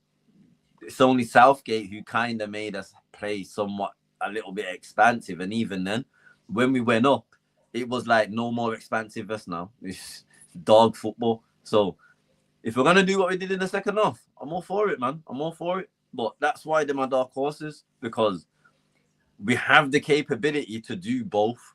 I don't like this scumbag football like we saw in the first half. I don't like it. It's haram, brother. Like, we all don't like it. At some point, all 4 of us on this panel have experienced freaking haram football this season. Like Lidge, you get me? My name. MIDO was going through it at the start of the season, but MIDO was hurting, fam. I said, Fucking dog, bro. you should doing have a heard him punching in the bag at chat, gym, bro. big man too. Got me punching the bags at gym after fucking watching game, bro. Fucking You dog. should have seen, Yeah, yo. yeah. You should have Carry seen the on, way bro. the man was dealing with the tennis ball, blood. Big man thing, man, punching up the tennis ball, blood. Trust me. But yeah, man. But with the rest of the squad and the players that we have in the squad, we've got that in us to play like we played in the second half. It wasn't too expansive. It was balanced, in my opinion, and because it was balanced, we was able to generate the amount of chances we did. So, listen, just rock with that and see where it gets us. You may as well say we're through now, innit? 2 wins. So, yeah, I man. think the first half was more nerves, though, don't you think? With obviously all the other teams playing, you know what I'm saying? Obviously, brother, you see Spain the day before drop points to Cabo Verde. It's nerves, man. Because even Declan Rice I said don't it. think it was nerves, though, man. Yo, even Declan Rice said it, bro. The players were a bit nervous. You get me? The manager coming at half time and told man, yo, this is a football match. You man are going on like you ain't done this before. Do you understand? Even though on paper it was 40, bro. Let's not forget. It was a time where it was 3-2. Their goalkeeper turned into prime Buffon, bro. Save after save after save after save. And then, bro, Croatia had a chance to equalize after about 80 minutes. Big chance. And then, obviously, the 4th goal came. So it could have ended 3-3 and we'd be having a completely different conversation, bro. You get me? It's one of them ones, in it, where I think I'm waiting out to see. Because if it's too cool, too Caliban and that, bro, terroristic too cool, bro, then that type of football is going to have to like show its fruits in the knockout stage. You get me? That's where that football is going to show its results. Because right now, group stages, man, I don't really care. Like, let's see what your minerals are in the fucking groups in the knockouts. You get me? Because that's where that's why he's been brought in, bro, for the big decisions in the big games. That's where Southgate couldn't do the business. To get me? So I'm easy. Get me? I'm just seeing what happens at the knockout stages, bro. Like, this group shit is not twanging me in it. Like, let's be honest. It's No, I hear it. Listen, at the end of the day, but me personally, I think Croatia is probably one of the tougher fixtures that you probably could have started with in terms of the best of the rest. Do you know what I'm saying? Yeah. And to beat that Croatia side 4-2, like you said, the keeper, Livakovic, bro, I'm telling you now, him and Brio Embolo from Switzerland, the striker, see these two man. These men go missing for 3-4 years, and then every time the tournaments come back around, the international tournaments, they just pop up and just start crashing. Mashing works. Livakovic and Embolo. These men go missing, and they come back, and they're just mashing corn. But listen, at the end of the day, I think we played well, innit? First half, we looked a bit shaky. But if you really want to break it down, both of their goals come from two top moves. Like, the first one's a rocket and the second one's a well-worked move. You get me? Ball over the top. He should never really be getting into that position anyway, but it's a good move, innit? But outside of that, I don't really think Croatia really caused us much problems. If anything, we caused ourselves problems. Yeah. You get what I'm trying to say, So if we can just get rid of the problem, like causing our own problems, we'll do well, innit? Like I said, that performance for me, obviously before there was other games that have been played, that game was the best game of the tournament so far for me in terms of two good teams going up against each other. And like, I think it was Roy Keane that said it. It felt like a knockout game. It didn't feel like a group game. You get me? It's back and forth. Man are trying to mash them up each way. And that's just what it is, isn't it? But obviously, man, we'll keep the England one short and sweet. You get me? It's fucking coming home, mate. You know how it goes. But listen, Just quickly, before man friggin' man need to talk about that Switzerland youth. Who? The Switzerland youth that bagged the brace, man. Switzerland youth? Which one? I don't know his name. Some something. That's all I know. Who? Some M something. That's what his name what is. Is it?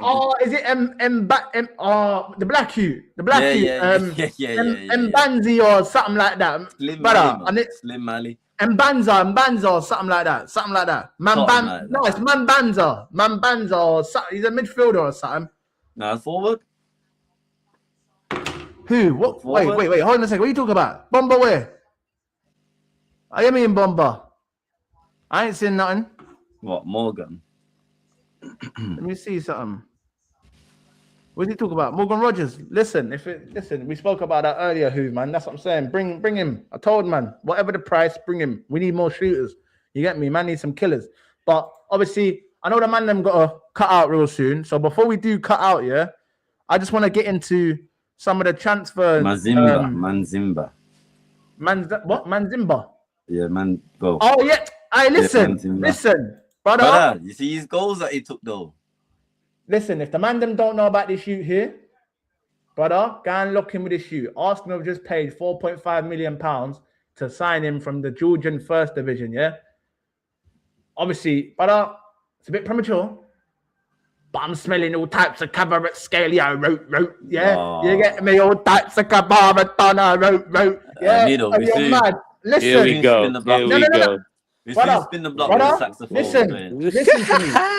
Listen to me.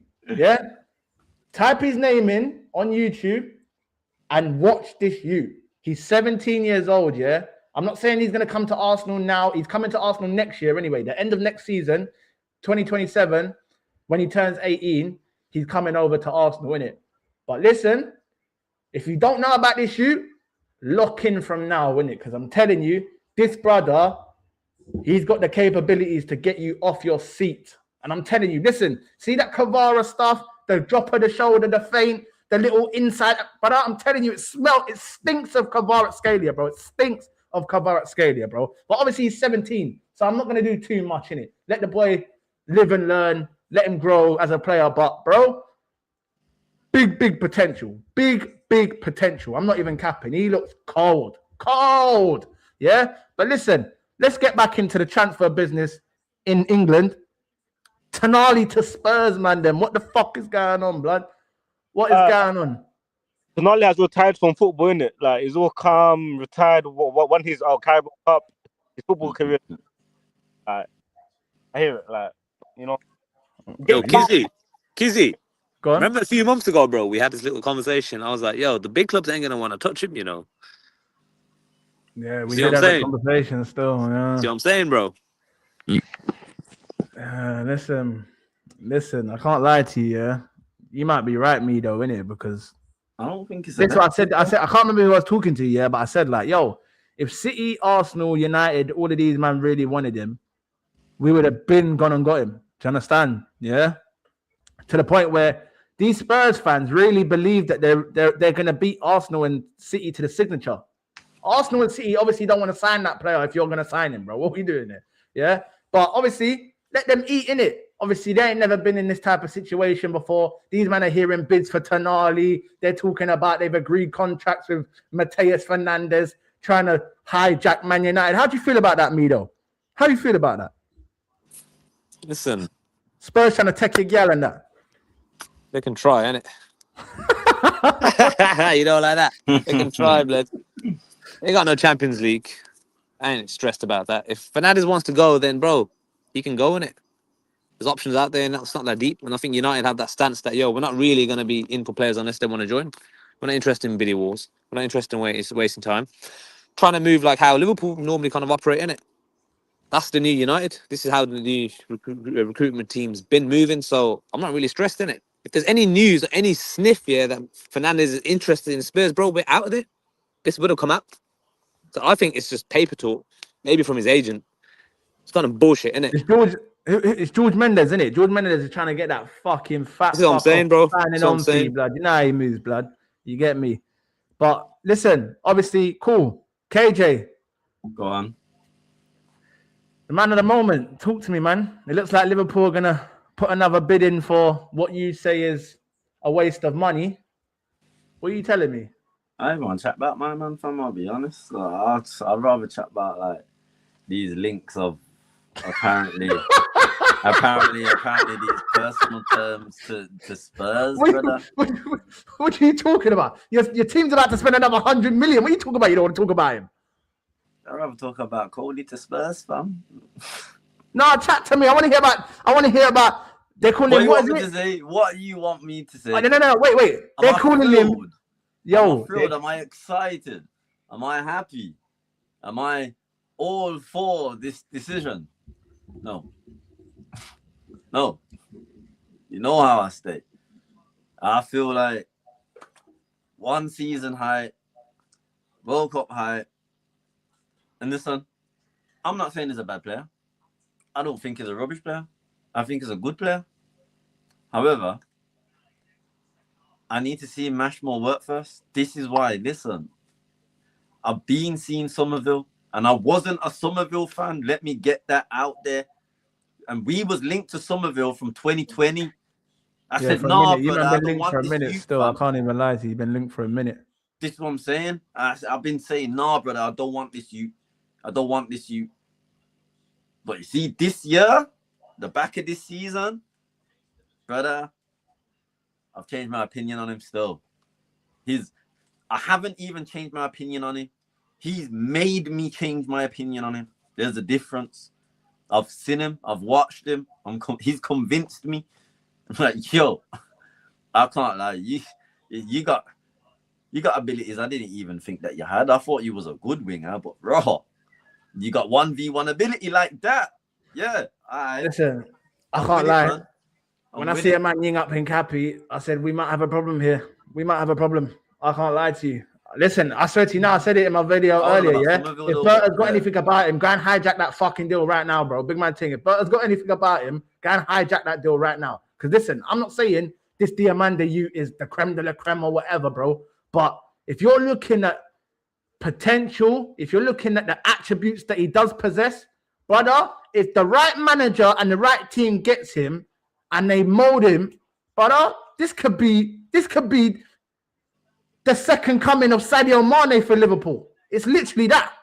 Do you get me? I'm not, listen, Manny, you're looking at me like I'm a madman, bro. But if you actually look at a man's attributes, yeah, this guy's got it.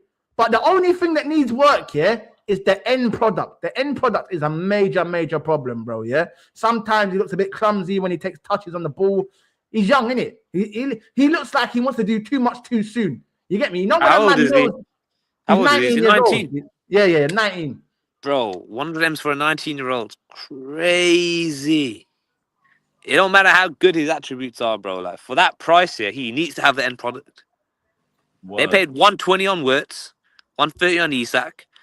The issue is the end product for them. You think it's not going to be an issue for him as well for that price? Yeah, but MIDO, they paid 120 for potential on Florian Wirtz, bro. Let's keep it a buck, bro. Like, listen, I said the same thing about Michael Olise. The shit that you see Michael Olise doing in the Bundesliga for Bayern Munich, he ain't doing that in the Prem. He's not. Do you understand? I don't give a shit what no one tells me. He's not doing it in the Prem. He's not. If Michael Olise, wait, let me rephrase my words. If Michael Olise is to come back from Bayern Munich now to the Prem, he might do a little thing. But if Michael Olise would have made the move from Crystal Palace to another Premier League club, he's not putting up 40 GA in the Premier League like he is the Bundesliga, bro. He's not. Do you understand? He's not. And in the Liga PMP, man, expect friggin' Diamande to be bonning fullbacks week in, week out. Like they ain't fullbacks that can match him for pace and power. How many? What we doing here? How many? What we doing here? We ain't playing La Liga or freaking Serie A, where he's gonna rip man and get into bare space and have enough time. Like, nah, brother. We're playing in a league where man can match you pace for pace, stride for stride, strength for strength, fam. Man can lock you up same way. Same way you can burn man is the same way man can lock you up. Same way you can be missing.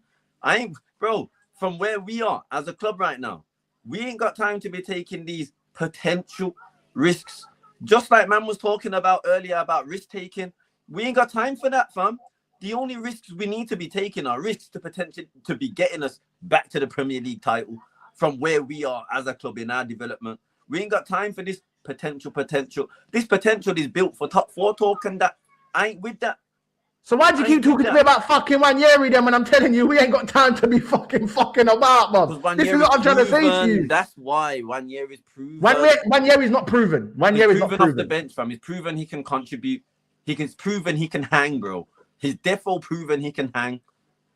Max Stallman coming into this season wasn't proven that he can hang. It don't matter how good of a talent he is. Listen, he wasn't. I'm not going to say Diamande has proven he can hang. I'm not going to say Diamande has proven that he can hang. But has he not shown you that at the age of 19, like I said, the end product needs major work, bro. I'm not ramping. The end product needs Alright, major work. Can I say something quickly? Because there's been this narrative going around here, mainly within my own fan base here, and it's been doing my head in, fam. And I've been on the other side of the fence, because I've been saying, man, I've been running with this. He's only 19. Alright, cool. I can accept that. He is only 19. So by that metric, I ain't trying to see my man, because I've saw a 17-year-old this season, yeah, with way better end product, with way better feet, with an eye for goal. Are you mad? If we're gonna do this, he's only 19, then let's do this. He's only 17 talk then. Yeah, but They're hold on a both second. No one's teenagers. denying They're Rio, both but your teenagers. manager There's only 2 held years your between winger them. back. Your And the manager only held your winger difference back. No one else. The only difference is one's already done it in a more intense league. Fair enough. It hasn't been week in, week out starts. And I don't want that for Rio. I want to protect him as much as possible. However, this ain't a guy who's been in the Premier League and he's just moving to another Premier League club. We already had the adaptation issues last year with Wirtz and friggin' Hugo and things like that, even though Hugo hit the ground running. But you know what I mean? We had them conversations already. We ain't got time for that. We ain't got time for that. So by that metric, I'm not trying to hear this. He's only 19. I've already saw a 17-year-old cooking man differently. I can look over at your club, see a 16-year-old cooking man differently. Techers better, ball control, close control, way better. 1v1 ability, don't look janky and that. You see what I'm saying? Like, I'm respecting them man's craft more than his. What's the only thing that he's got over these, man? The fact that he's played the entire season consistently. Okay, cool. Listen, I hear what you're saying. I completely hear what you're saying, bro. Obviously, listen, when you're hearing these figures and that, and I think he's only done a season at Leipzig, you know. I think this is his first season at Leipzig, if I'm not mistaken. Yeah, it is, and this is what I'm saying. It's mad. It is mad. I'm not gonna lie to you. It is mad, isn't it? Yeah. But like I said, when you look at like I said, yeah, we were speaking about him earlier. I think it was like January time, where this guy started to make a bit of noise, and I said, "Yo, I can't lie. I'm not gonna sit here and go on like man's been watching this. I don't really know too much about him. Do you know what I'm saying? It's like he literally come out of nowhere. Do you know what I'm saying? He come out of nowhere. Do you know what I'm saying? I'm thinking to myself, who's this Diamande? You wanna know why he come out of nowhere? Because Nusa had all of the expectation, and then he got injured. Diamande came in and ended up being the guy because he ended up getting goals and assists, which fair play to the kid. I'm not even trying to downplay or knock his thing.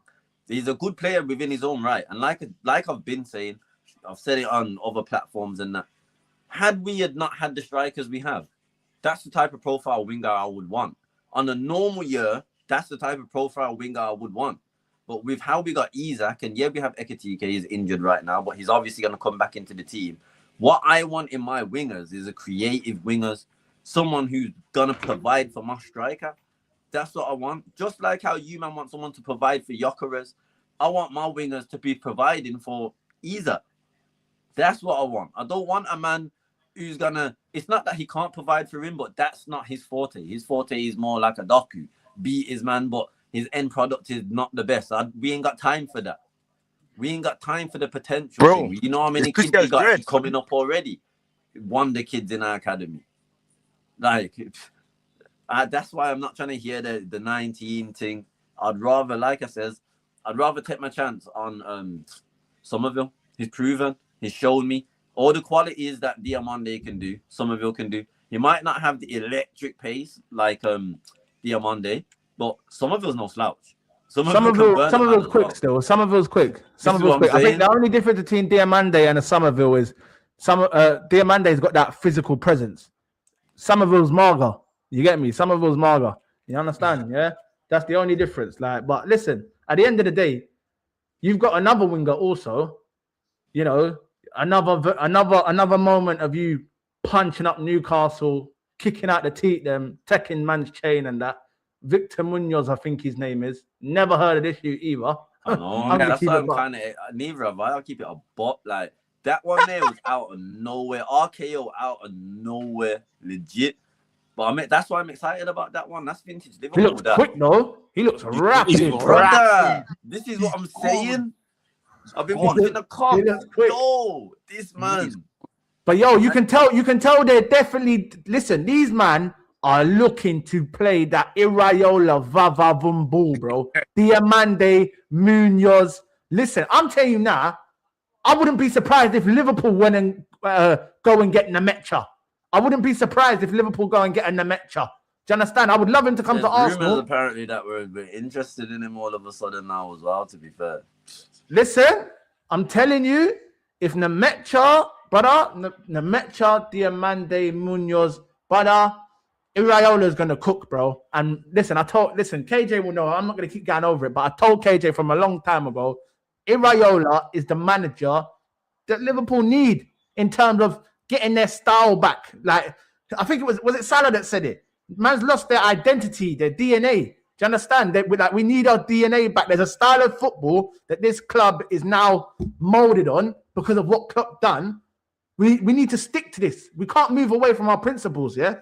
And to be fair, obviously, KJ, he wasn't really sold on the Iraola thing because he feels like Iraola hasn't really done much in the game.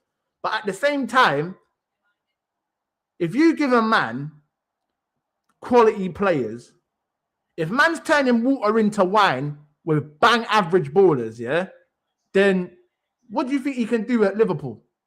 Do you understand? What do you think he can do at Liverpool? And brother, man, no. I said if Arsenal was to sack Arteta, go and get me Iraola because he plays a brand of football that anyone would love to watch. Anyone. It doesn't matter who you are. And I'm not gonna lie. As soon as I found out that he's going to Liverpool, I was pissed. KJ knows I was vexed because I'm looking at Liverpool and saying, Slot, these man ain't no test for man. These man are not chatting to me next season. It's a Conference League, Europa League thing for them boy there. Now, I'm not gonna lie.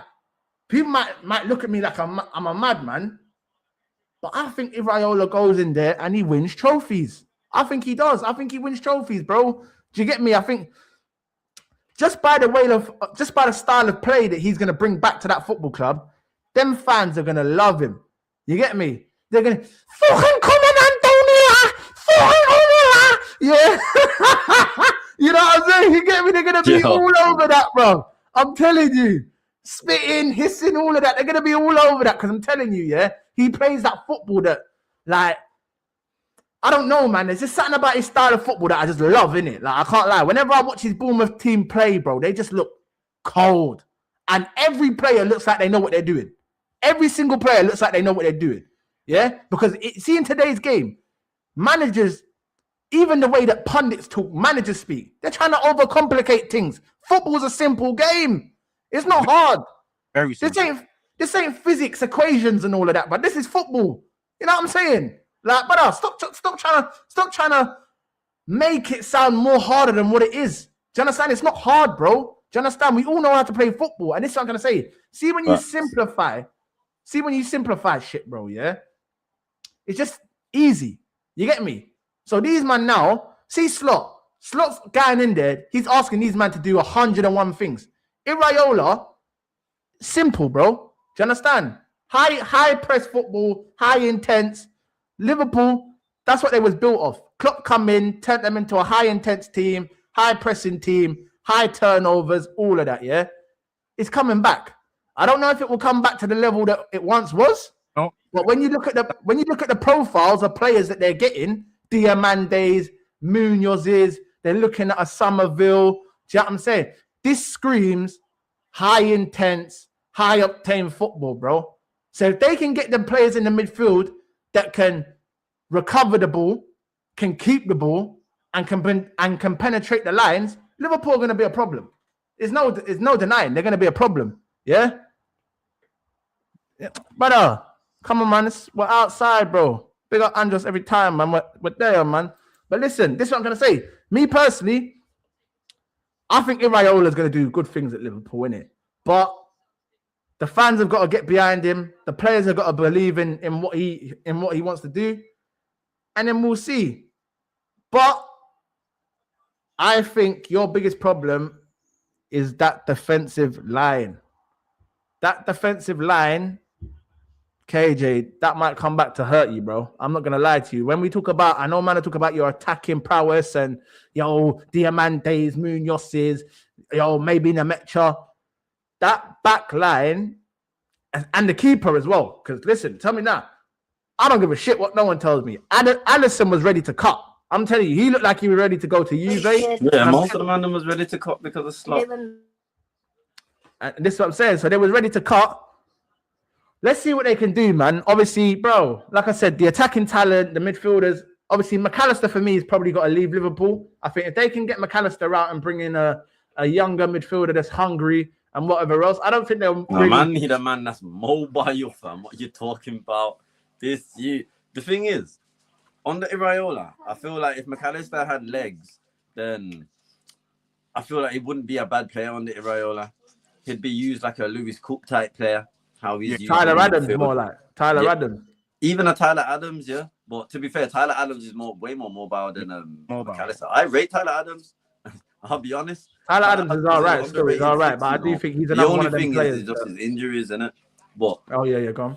The fact that he's not mobile, yeah, man, is listen, La Liga, that's calling him. I'll keep it a box. Like, that's what it is. It's the legs thing. Man's already had the same issue in 22, 23 when the midfielder's legs are gone. We've seen it before.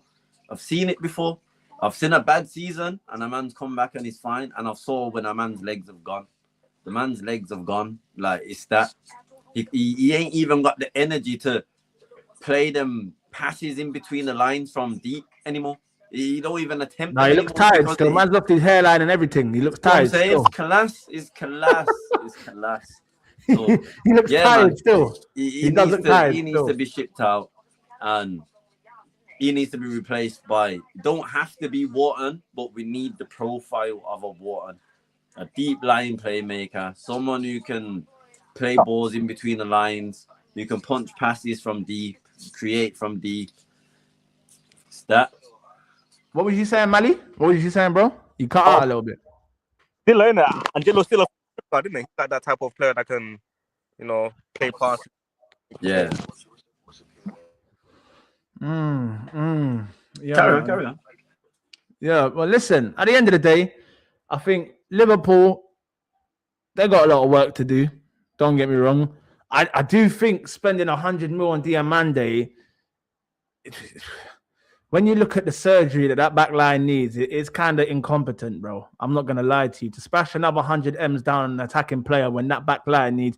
Like, you could arguably say you need another left back, you need another right back, you need 2 centre-backs, you need another backup goalkeeper because Mamadash really definitely ain't good enough.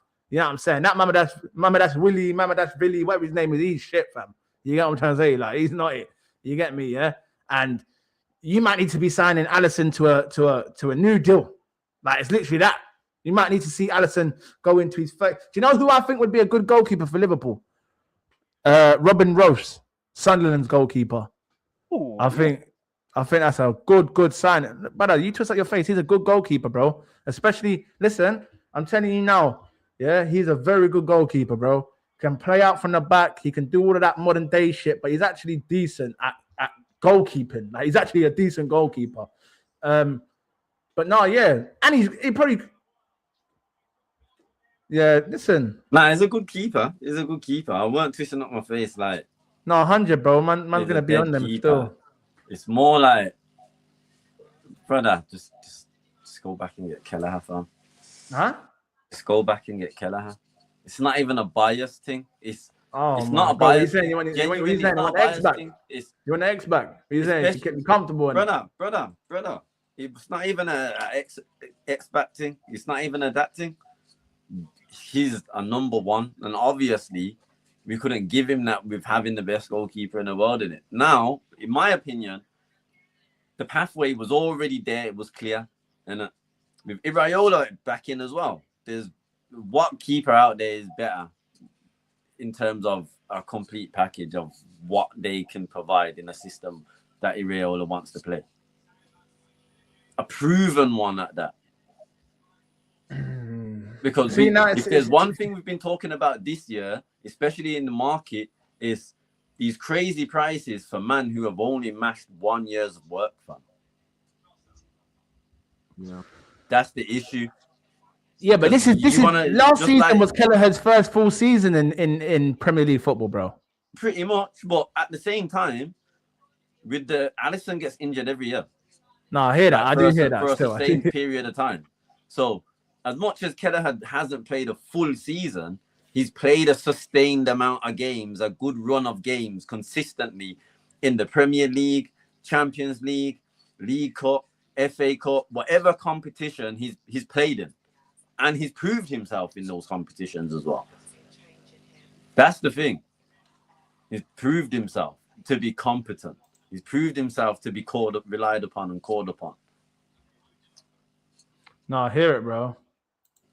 I do hear it. But listen, obviously, I know you got to shoot and go and do a couple of things and that. You get me? So I'm not going to keep you long. I'll let you fly out if you want to fly out now, my brother. You get me?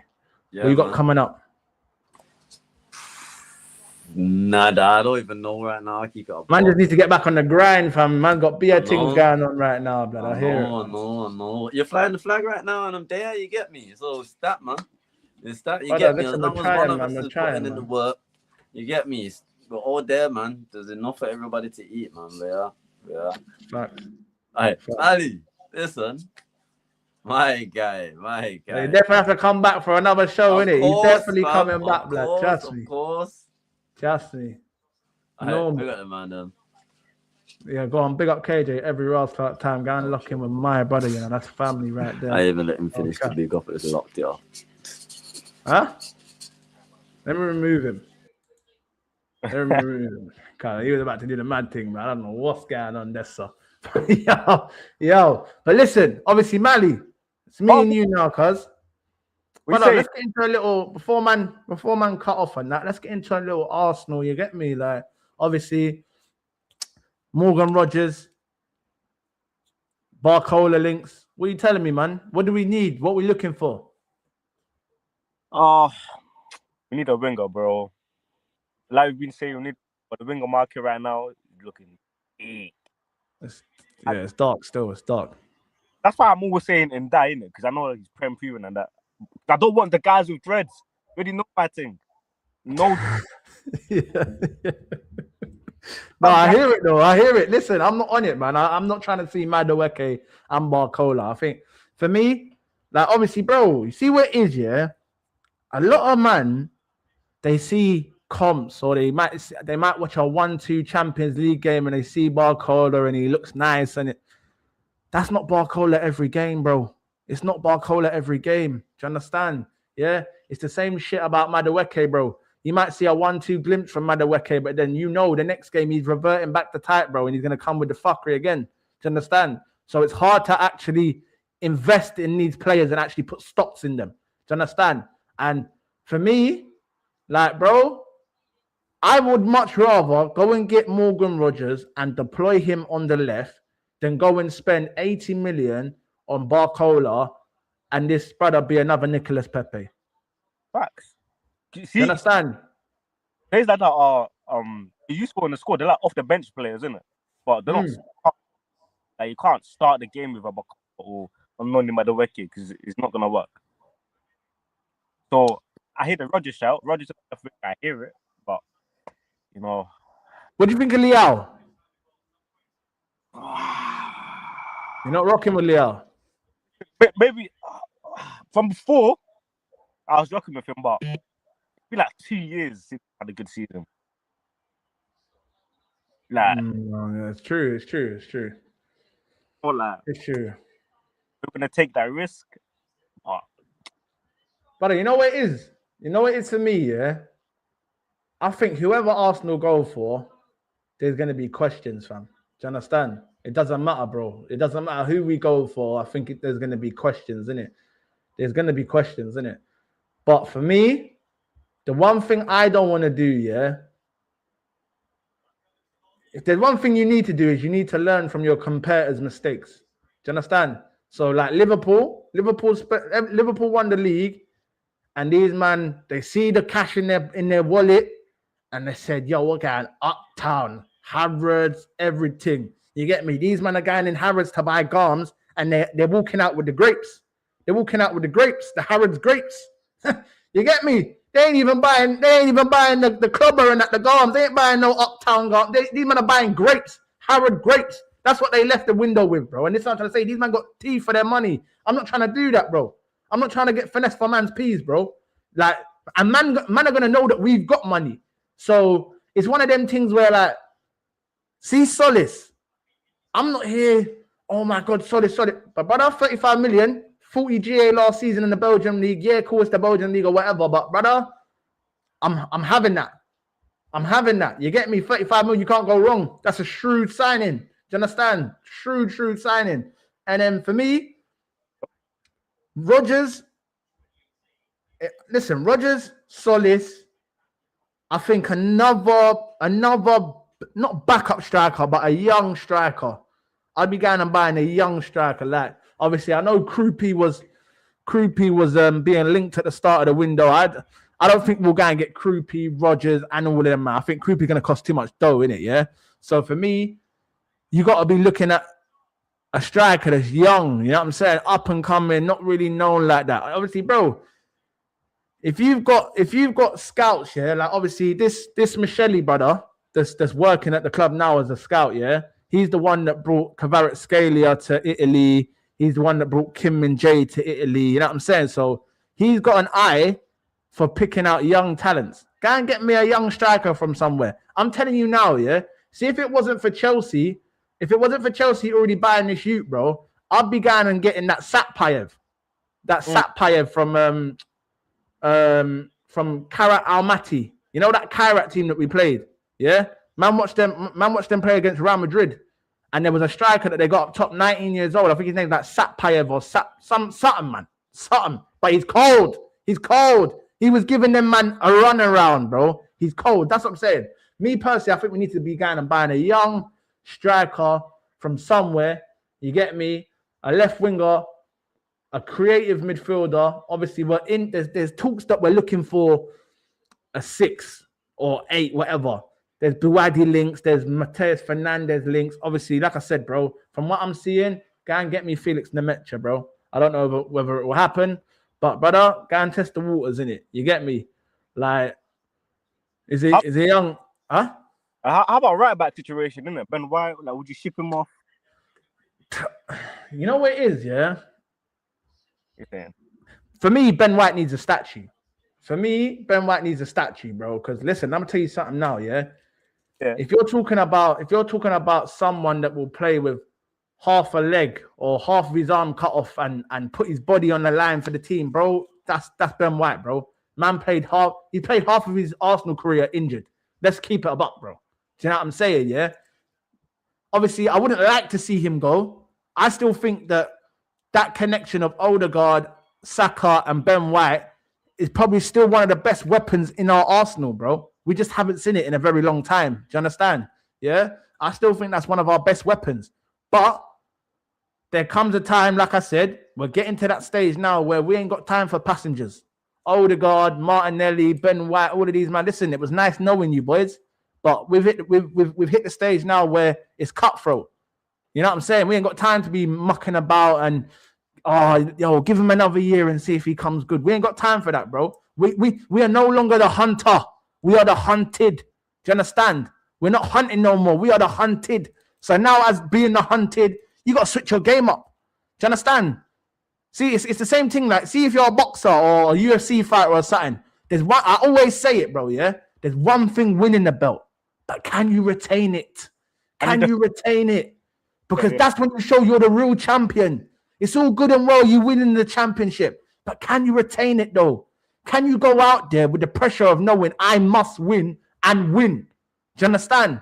And that's where you can't afford to have passengers, bro. I don't give a fuck how good you have been for the club, how much we paid, how much you mean to the fans.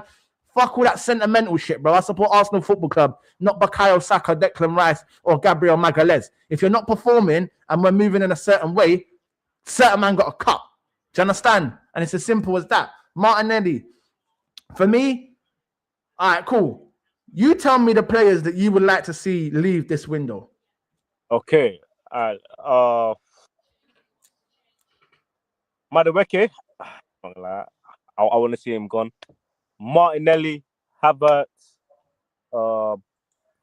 midfield, Norgard, Odegaard. Who else is in the midfield? Really? Let's go right back. I go Ben White. Pretty much that's it, really. I don't know. So you're expecting at least 6 or 7 outgoings. Yeah. So with 6 or 7 outgoings, there must be at least 7 or 8 incomings. That's what I'm saying. You get me? So this is what I'm trying to say to you. With 6 or 7 outgoings, I would expect, unless Wanyeri was to stay, then that would be cut to 6 or 7. Do you get me? Because that would be like a new player, considering he's been on loan. You get me? So it's more or less a new player. When you look at, so cool, them players are going. What players, ideal, are you bringing in then? Do you understand? So you just named off all them players. What players do you think that are realistically attainable that you would like to come in and fill them positions? Oh, listen, brother, we're going to do that. We're going to get into that. Trust me. One of these episodes over the next couple of weeks, All Bleed Red, we're going to do one of them for everyone's club, innit? And it will take up the whole show. We'll do it for everyone's club. Arsenal, Man United, Liverpool, innit? Keep low and sell, all of that. But man, just doing it with Mali quickly here right now, innit? Wow, I've got to man them here. But obviously, yeah. So boom, you want them players gone. Who are the attainable players that you believe that we could honestly bring through the door and replace these players? So man's gonna ship Havertz. We need someone kind of similar profile. So I was thinking either like a Krupke or like a Alvarez, isn't it? But kind of Alvarez is not looking like he wants to come to us. So Krupke, if you can go in for Krupke, get him prem proven. Let's get that. Left winger, Martinelli gone. I'm still on this indicting. I'm on the proven and prem proven thing. Let's get man that we've seen that can do it. You know, I don't have to adapt. Get him. Right winger is kind of sticky. If I sell Noni Madueke, I need the scouts to save me on. So do your job. Find someone better. Or even move Ethan to the right. Him and Saka on the right. You know, that can work. You know what? Hey, yo, you know what I'm going to do quickly? KJ's there will run up his mouth in the chat and that like he normally does. We're going to get into it. Yeah? We're going to get into it. Fuck it. Let me get Arsenal's team up quickly. And we're going to run a quick keep low and sell type thing quickly. You get me? Yeah? Let me get the team up quickly. Arsenal. Where we at, man? What's going on here, blood? All right, cool. So, boom. We're going to do a quick keep low and sell type thing. So, boom. David Raya, you're keeping, yeah? Yeah, man. Best keeper in the world. Huh? Raya, best keeper in the world. No, he's definitely up there still. Me, personally, I can't lie. He's up there. But I just can't get my head around why this brother is not starting for Spain. It still doesn't make sense to me. It still doesn't make sense to me. But, cool. Kepa, keep low or sell. Kepa, if I'm going with emotions, I'm going with sell. But if I'm using my logic, keep, because I don't really know who we're gonna replace him with if we skip him. So keep him. Tommy Setford. Keep. Young boy, build him up, you know, future. I think he could do with a loan, you know. I'm not gonna lie. I think we should be looking to loan him out next season. I can't even lie to you. Let's get on to Carl Hein and them, man. They're gone. Fuck them, man. Obviously, Saliba. I ain't gonna ask questions. You get me? Mascara. I'll keep him. Good addition. You know, bench. You know, off right back, centre back. You know, to do a role. Ben White. Bell. We got Ben White. Cold and that. You and Saka's link up, but I feel like we need someone different now, man. It's time for us to keep winning. Hincapié. Keep. Hurry up. That's a no-brainer. That's Baby Gabriel right there. I call him Baby Gabriel. I'm telling you, bro. There's something special about that brother there. I can't lie to you. I think by the time he's finished, he might be an Arsenal legend. I'm not capping. There's something about that brother. By the time he's finished, he might just be an Arsenal legend. Gabriel Magalhaes. Keep. Timber. Keep. Calafiori. Keep. Well, what was that pause, fam? See me. No, I'm saying, what was that pause like? When I said Calafiori, it was like you was contemplating whether to get rid of him or not, blood. Because I can't lie to you, yeah? Listen, the man them know. When I heard the Real Madrid links, I said, yo, if they got 80 for us, I'd part ways with Calafiori. I can't lie to you. That's 80 mil. 80 mil, yeah. I'll drive him to Heathrow right now. 80 mil. I'll drive him myself. It's literally that big man thing. It's literally that. All right, cool. Let me quickly roll through these on a quick thing because I'll let you cut after this, innit? Because man's got to go into a couple of things, but Marley Salmon. Oh. He's only young, innit? I'll keep him. All right, cool. We're moving to the midfield. Odegaard. You can go, bro. That time, man. Eze. I'll keep him. Norgard. Bro, why do we even start like? What's the point of this? He has to go still. Pick up Norgard, man. He got a Premier League medal. Yeah, facts. Get him the fuck out. Hey, listen, Norgard was a stopgap anyway, bro. He was a stopgap, bro. It's as simple as that. You get me? Mikel Merino. Bench. You know, off the bench. The goals, we need those, man. Zubamendi. I'll bench him.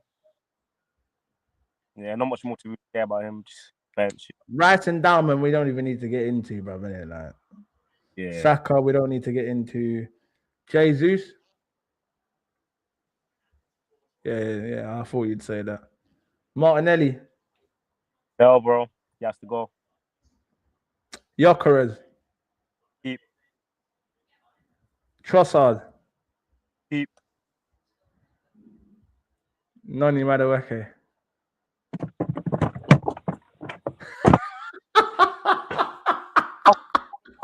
Get out of here, man. Get out of here. You know what I'm saying? Oh. No. Listen. I can't lie to you, yeah? Obviously. Brother, see the fucking most frustrating thing with me, yeah, Madueke, yeah? Bro, he's actually got good attributes. He actually has got good attributes, yeah? But the brother, I don't know what it is. I think I said it the other day, like, he's got all the right attributes, but the dots don't connect. The dots, they're not connecting. The dots. Do you understand? The dots are not connecting. It don't make sense. I don't understand how you can be so good in getting to the final third, but then when you get to the final execution in the final third, you fuck it up all the time. It don't make sense. He has brain It does not make sense. Brain farts. KJ, get the fuck out of here, bro. Big man thing. Like, you know, listen, stop doing that, bro. About non-re, bro. Big man thing. It's not even funny, fam. That whole non-re thing's got to stop. Because you're literally disrespecting royalty, fam. You know, like that. You're disrespecting royalty, bro. You know what I'm saying? If man was to call Cody Gakpo Kenny Gakpo, you ain't gonna like that. King Gakpo.